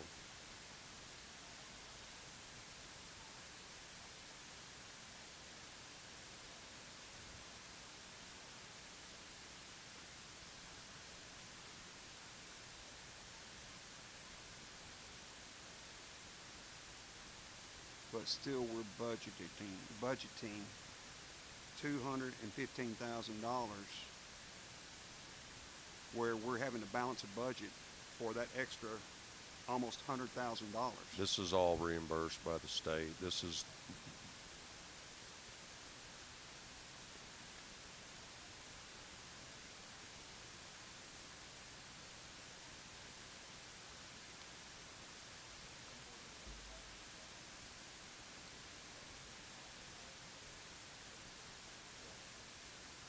But we have him for 2 years.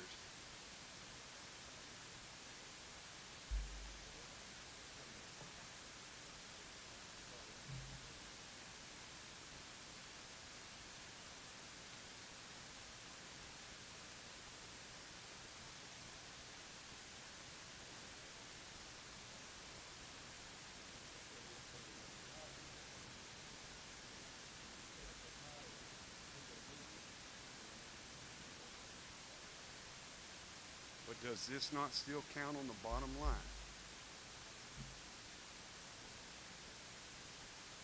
Okay.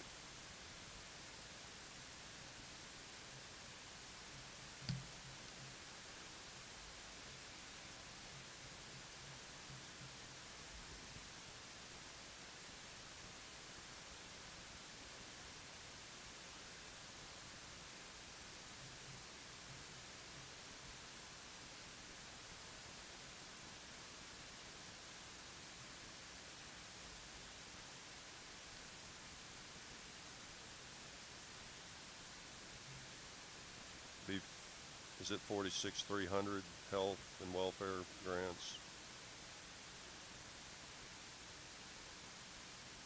Yeah.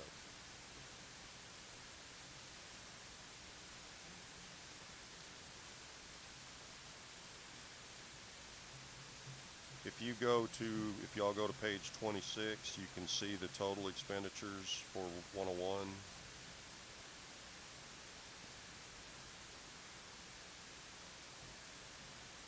Page 26.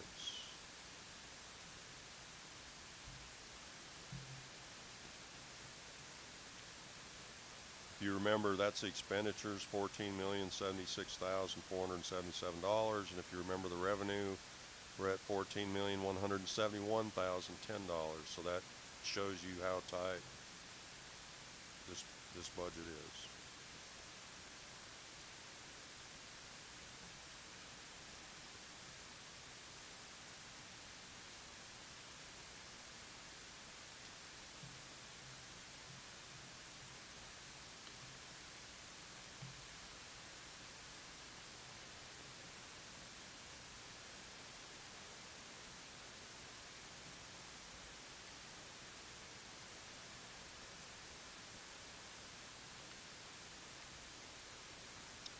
Fund 116, solid waste and sanitation, is structurally balanced, basically a break even.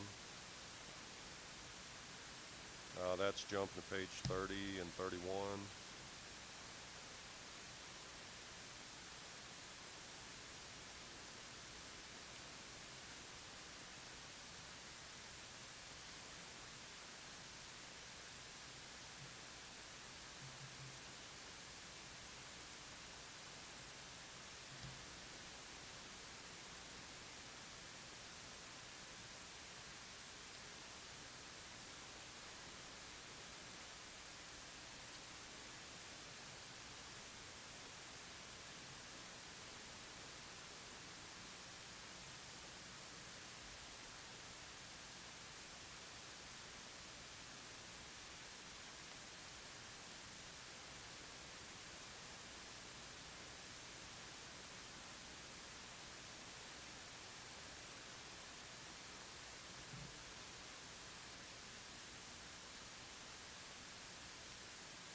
Mr. Pagreba, Yes, sir.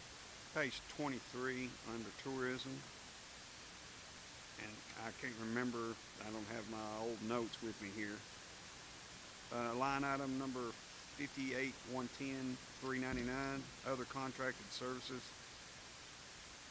$84,385. What is the large increase in that for?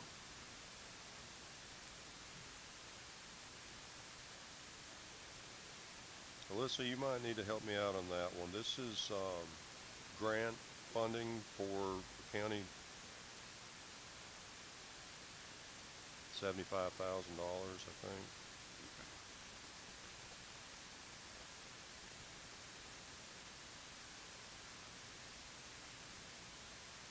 Yep. 75, you said?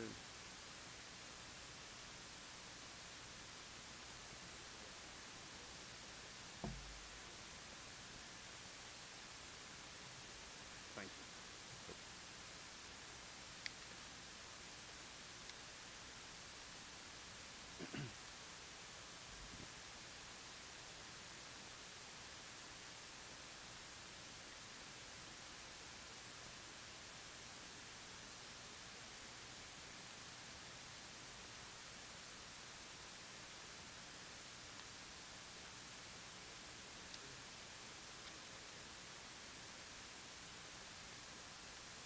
That's it.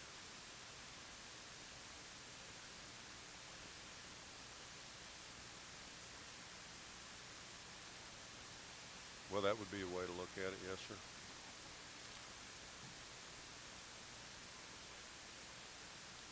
Pretty much, yes, sir. Yes, sir.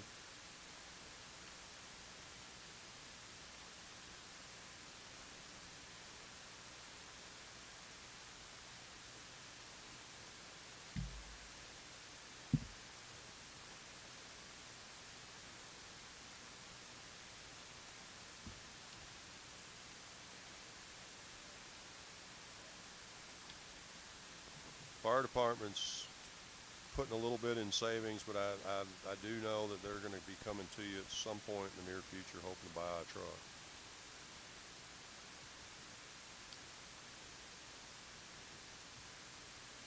Debt service is okay. Oh, by the way, so we talked about the $5 million that we need for the construction of the jail. We took that back out of this budget that you have in front of you because it needs to be done by a resolution. So we'll bring that resolution to you.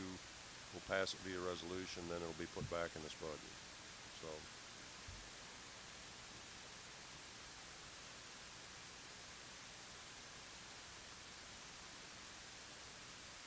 And I'll say, you know, our debt service, it works for the two projects that we have and that it was designed for, even, you know, well, it's working for the McEwen High School and it's working for the jail. So as other things get added, it's a whole new ball game on debt service. And, yeah. Yep.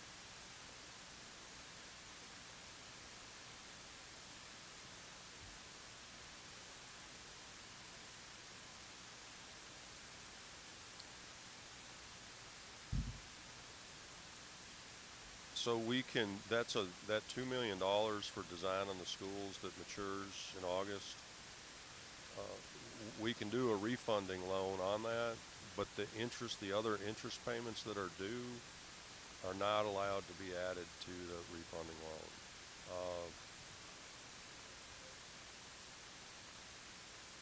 No, sir, I mean, the language for the use of that money remains the same. We're working on it. We're asking that to go back to the state.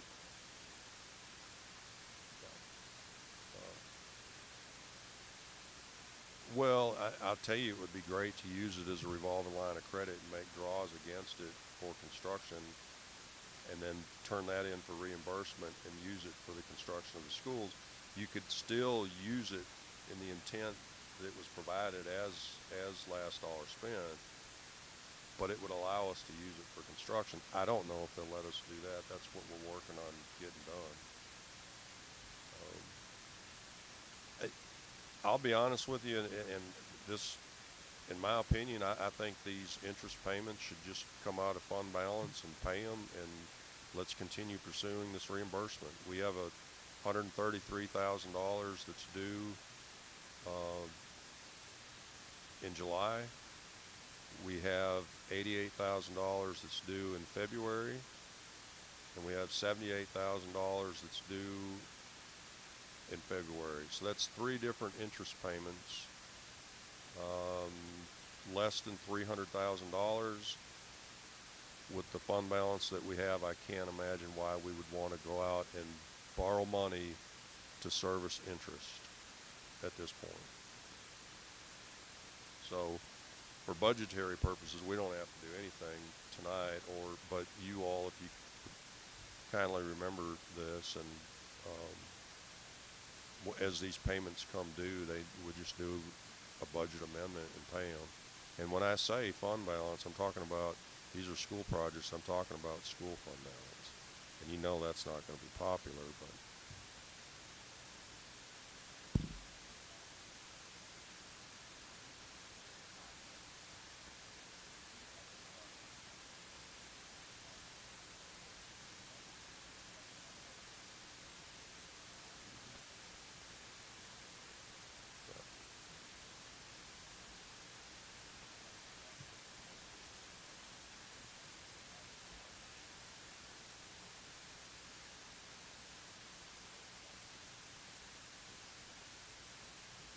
And I'm okay with that.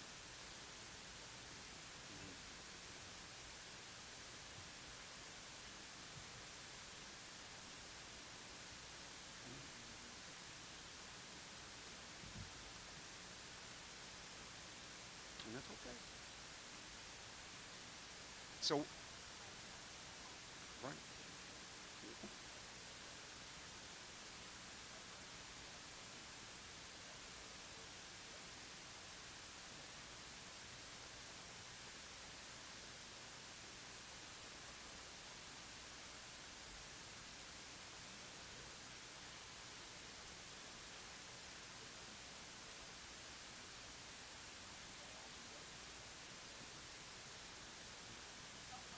So this $2 million loan that we're going to be taking another loan out to pay off, have we been able to check on rates on that?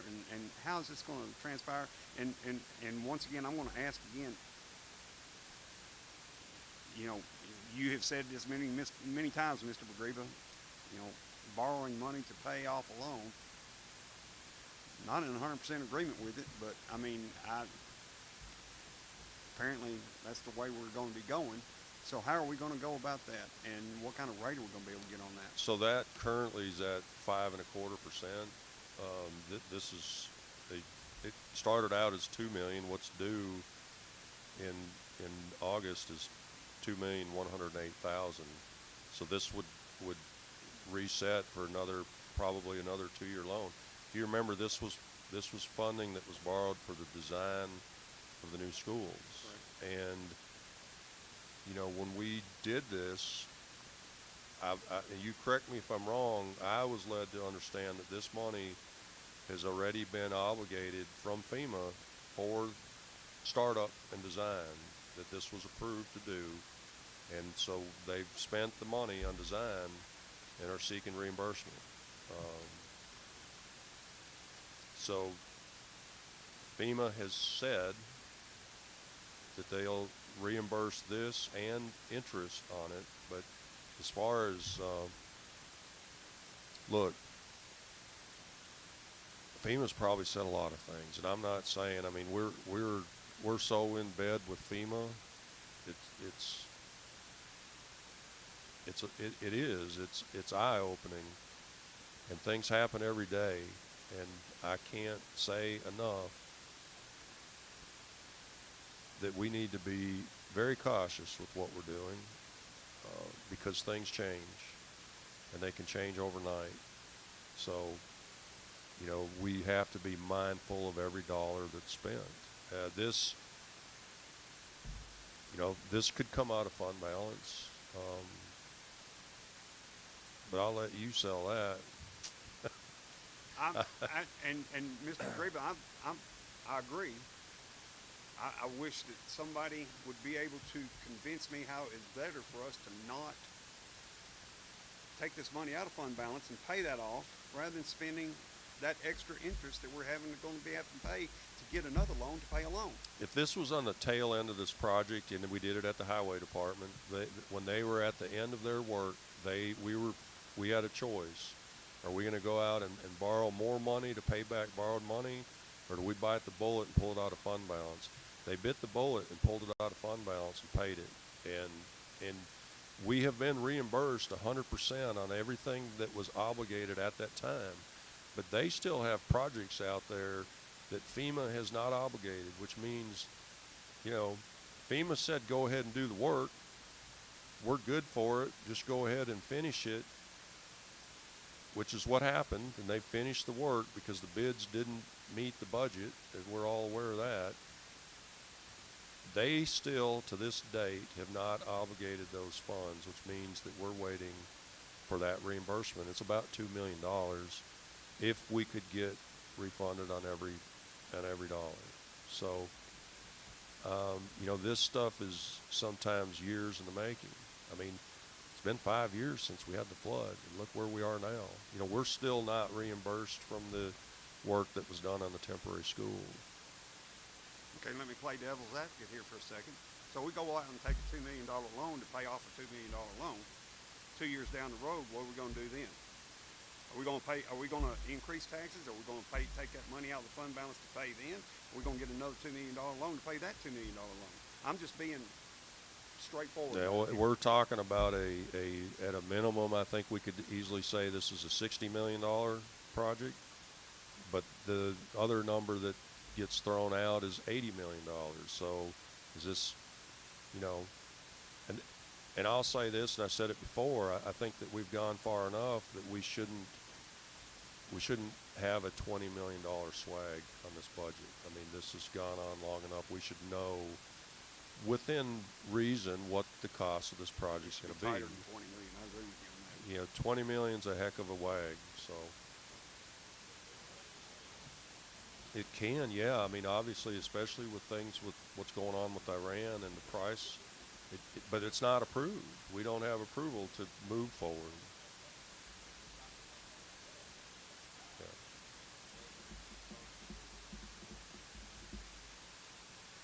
So the short version, Mr. Hooper, is that this $2,108,000 that's due in August, you know, add 5.25% interest to that annually, and that's what that number's going to grow by that percent. So they said that is eligible for reimbursement.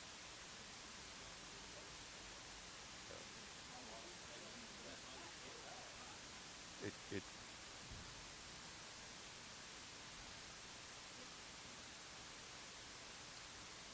y'all.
So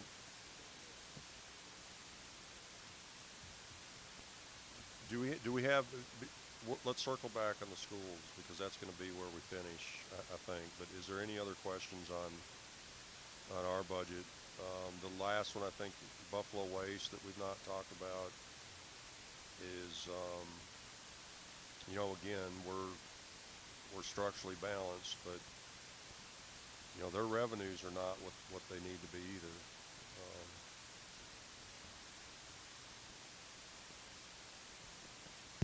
also have something about Buffalo wastewater. Yes, Please, sir.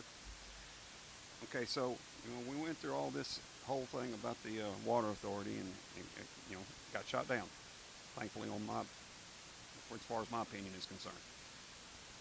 But I know that Buffalo wastewater needs a lot of work. And that's gonna be up to us. And I'm just throwing this out there really quick, and I'll get out of it. But that's gonna be up to us. We're gonna have to start putting some money into that out there to get that service up to where it needs to be.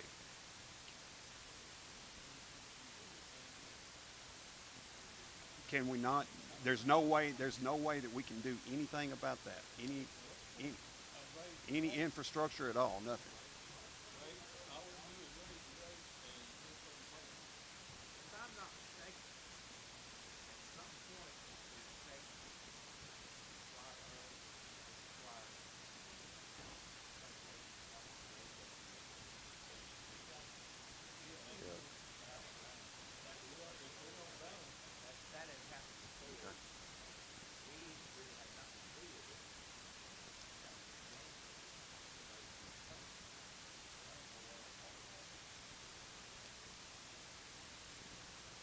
it's actually not a water loss because we don't provide water out there. The city of Waverly does, but it's our wastewater, the infiltration from stormwater that gets into the wastewater system.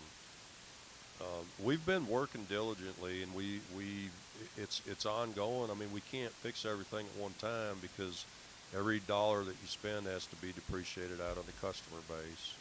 If we did all of the work that, to get it back 100%, there's only, I think, 17 customers on that whole system. But they're important customers. One of them is Pilot that generates, if you look at our local option sales tax, I mean, Pilot generates a lot of revenue for the county. Would be one of the big ones out there. It's an issue, and that's why, the conversation was that, what's the fix? If it's not this, then what is it? So. But anyway, for budgetary purposes, we're covered at Buffalo for another year, and we're going to keep working on repairs.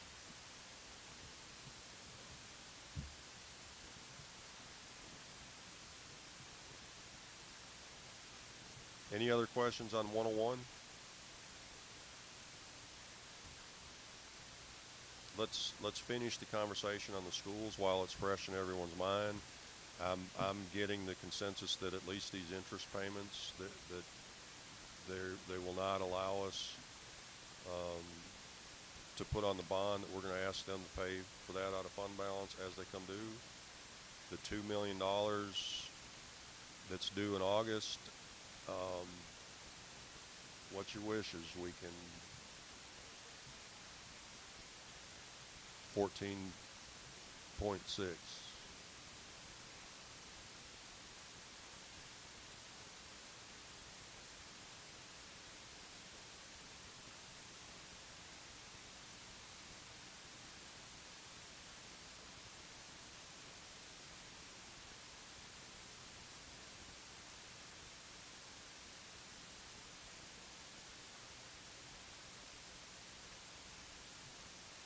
It's a tough one. I business-wise, it just makes you cringe to think about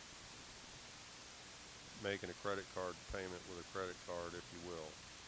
But this project is going to be so big. I mean, obviously we can't self-fund it, and the worst case scenario, that the only difference is going to be that 5.25% interest that it's going to accrue for another year or two. I believe this would be a 2-year note on refunding.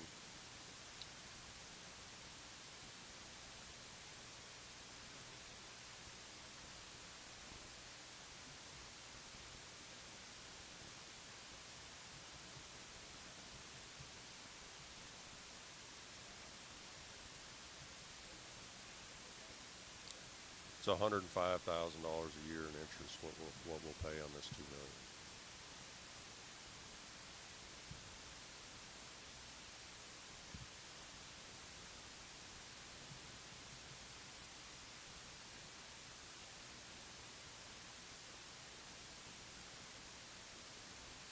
stated that it was.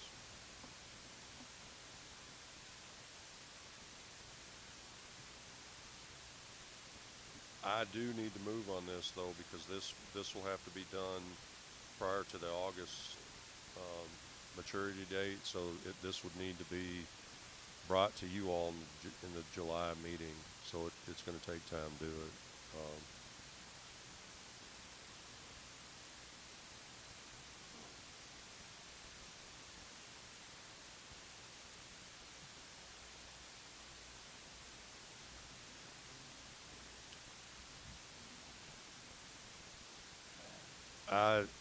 If you want a recommendation from me, as much as I hate to say it, I think I would go ahead and do a refunding loan on it. I mean, we're in this far.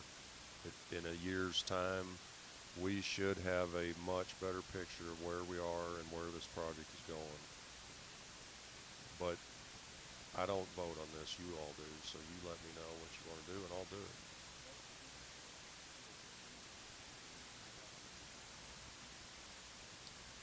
This would most likely be a 2-year refunding loan, but that interest would be due, it's an annual thing. At ballpark, if it's 5.25%, it's about $105,000 a year.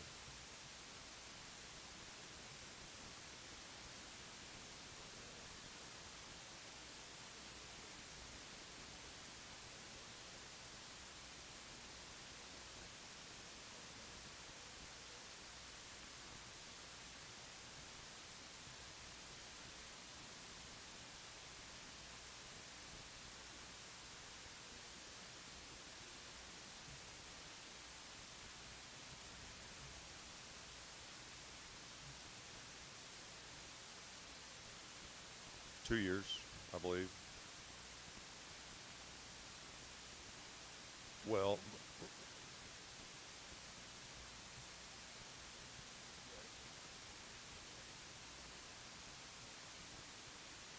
has it been 2 years? Is it just, yeah, it was issued 8/1/24. 5.25. That's what I have on the report, is the interest rate is 5.25. Did we make an interest payment on this? I think that we've made one interest payment on this after the first year in 2025. So, well, the second one is due with the rest of the loan. Yeah.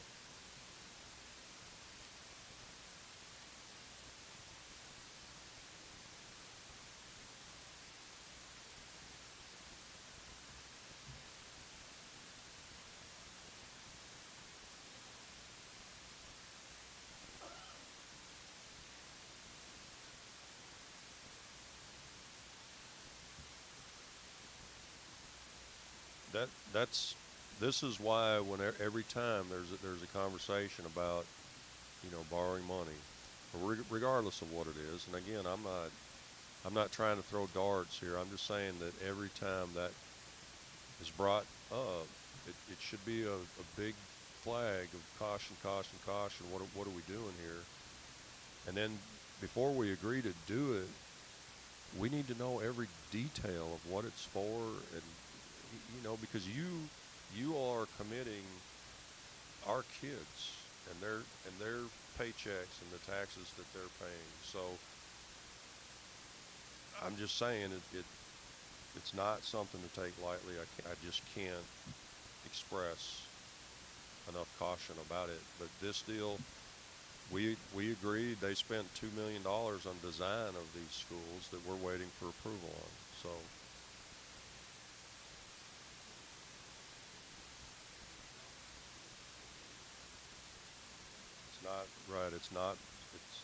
We're waiting for that approval, so.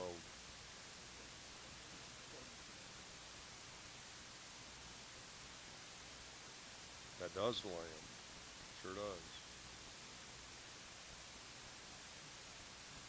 Right.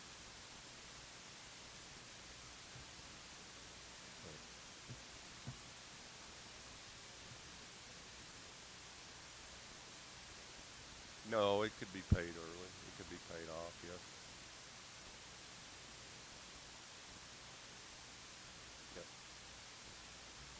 Yeah, I would love to see, here's another thing, and I think we've talked about this, is that FEMA, they regularly change employees. Like, you work with a different one every 3 months. And as Ms. Turner can tell you, the information that you sent them a year ago, they can't find it anymore, which is kind of scary. And you're you're resending the same things that you sent them. So it doesn't give you a warm and fuzzy, I'll tell you that. Mr. McGreevy, Yes, do you need a motion on this? I just need a consensus from y'all if you want me to proceed with this. We had at one point said to proceed with it. It's brought back to your attention. Do you want me to proceed or not proceed with this loan?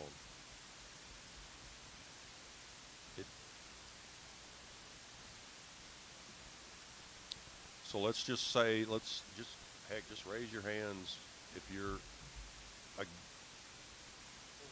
raise your hands if you're for us doing the loan.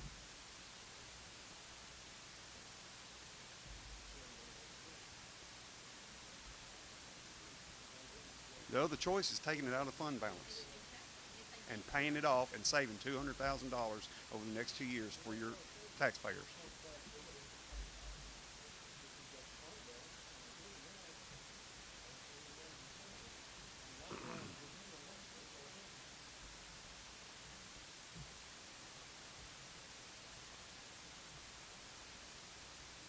Y'all, we're not, this $2 million is the first drop in the bucket of 60 million minimum, 80 million if we go with the numbers that are thrown out there. So this, and certainly not making light of $2 million, but we hadn't even started yet. Y'all, imagine what this is going to be like for a county.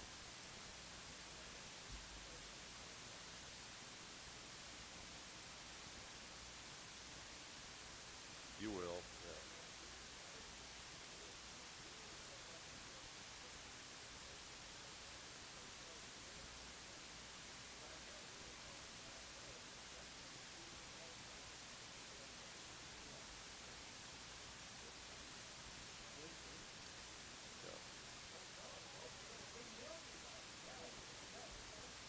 Yeah.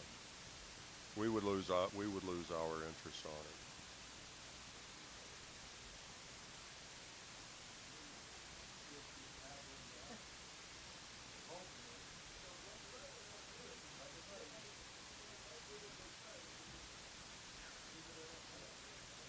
If they don't do what they say,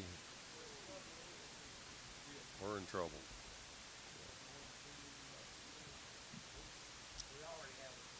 We do have a consensus. All right. Highway Public Works.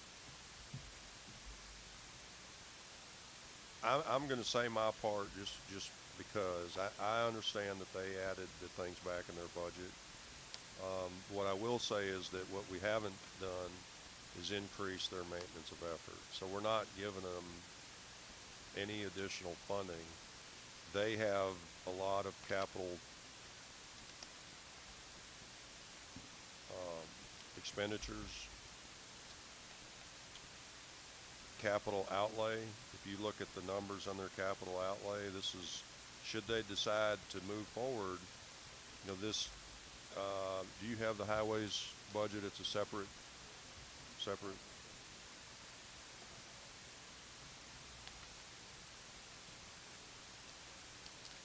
And I can let Ms. Turner speak on this in detail, but what my point is that we're not increasing the funding that's going to them.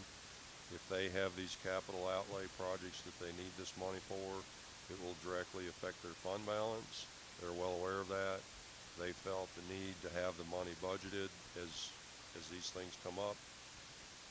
They can use it, and if it doesn't, it rolls back into their fund balance. So look, anytime you have a budget that's unbalanced like this is very concerning. I do not dispute that. My point is that we're not increasing the tax dollars that's going to them.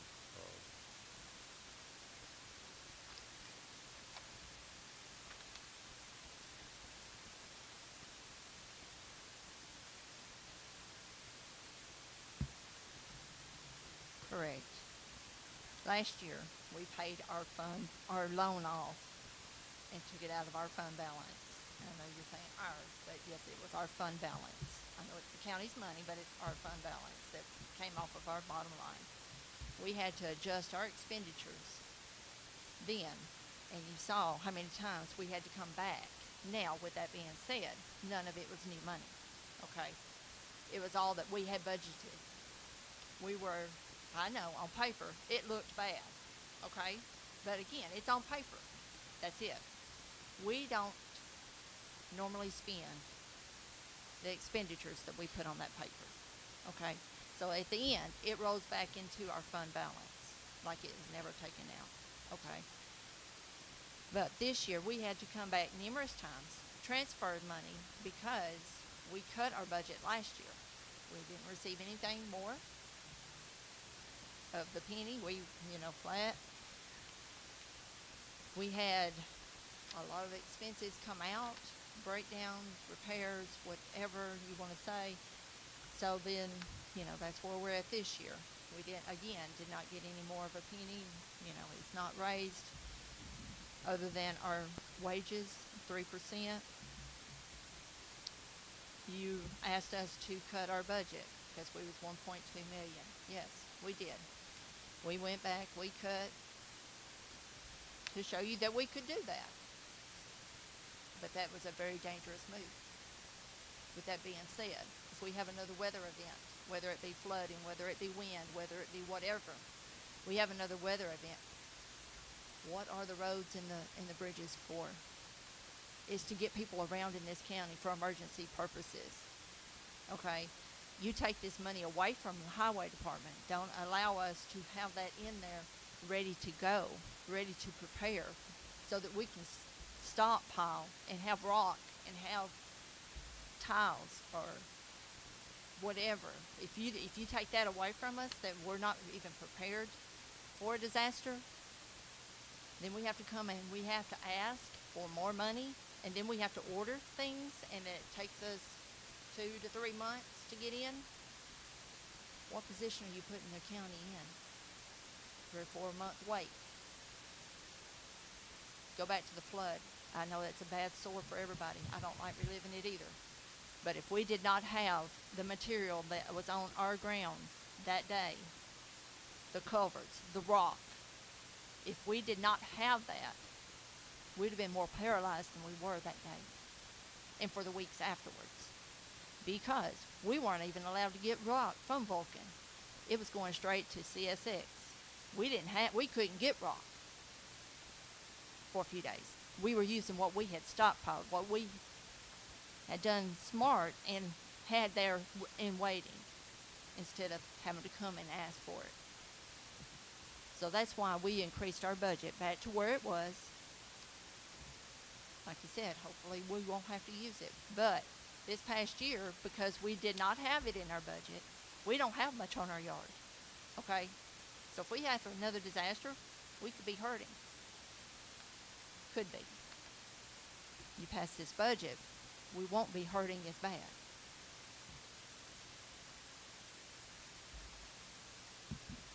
The only thing that I would say in exercising caution is that this, and what will next year's budget look like? If it's similar to this year, there's a deficit there with your capital outlay.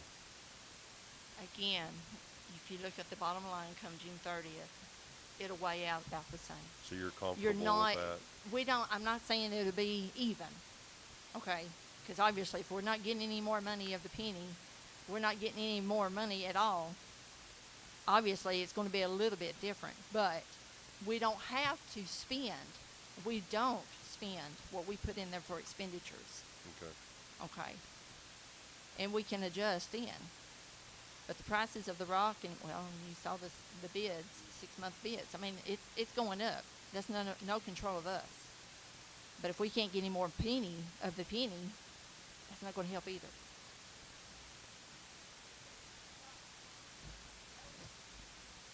If we stockpile, that's what we have on hand. Okay. That's in case of emergencies. We don't excessively stockpile. No, we don't do it just because we want to do it. You know, we just have enough there. It's spending some, but just like if you go up there and look at our pile right now, it's way down from what it normally is because we've not, and if you look at our expenditures, you'll see that we've not bought rock, church, crusher going, whatever. We've not bought that this last couple of months as we cut it out. We said, no, stop. You know, so we're not, you know, but we do have some on hand. Now, if we have a major thing, no, we don't. But back in the flood, come back to the flood, that day we had the materials ready and rolling. We didn't have to go and buy it. Well, we couldn't get it, you know. They were hauling out of Parsons out in West Tennessee. They were bringing it to us graciously. But if we don't have it there, if an emergency happens, you're talking about being paralyzed, you will be.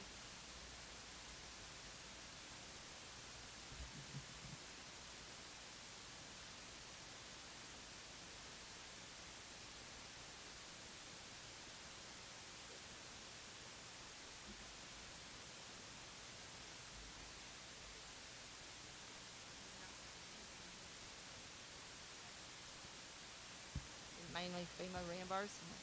Yes, and we're still liking that 2.5 million, I think it is, from FEMA. Yes. For a long time. It was from the bridge and the roads. But mainly bridges, yes, mainly bridges. I think there's a little bit of roads, but it's mainly the bridges.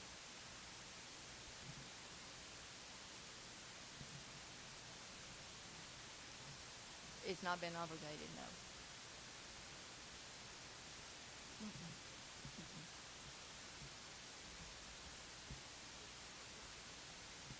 Right, and it's quote unquote moving, but that's all I can tell you. You know, we're trying. We're having like weekly meetings. You know.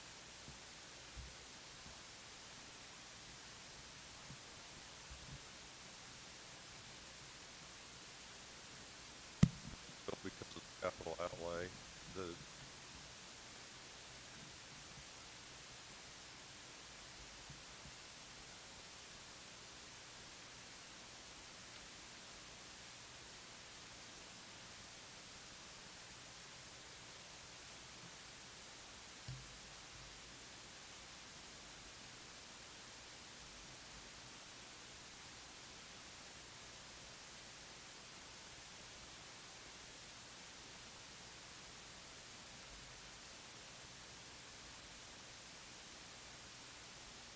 what's the desire of this body with the highway budget?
Yes, sir. Anybody against it, raise your hand.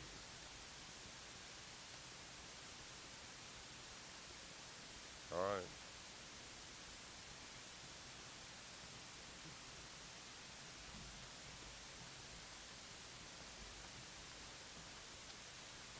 That's, Ms. Tiana, that's all I have. Does this give us everything that we need to be able to present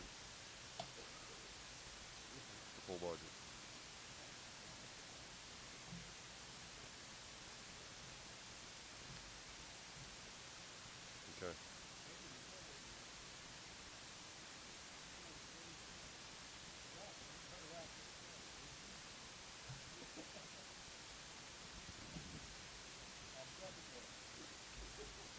had a quick question. So this Yes. means that we're, no tax raises, we're good across the board? We are not intending to raise taxes. We're good. What?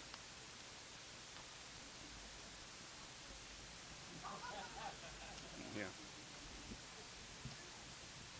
All right. All in favor,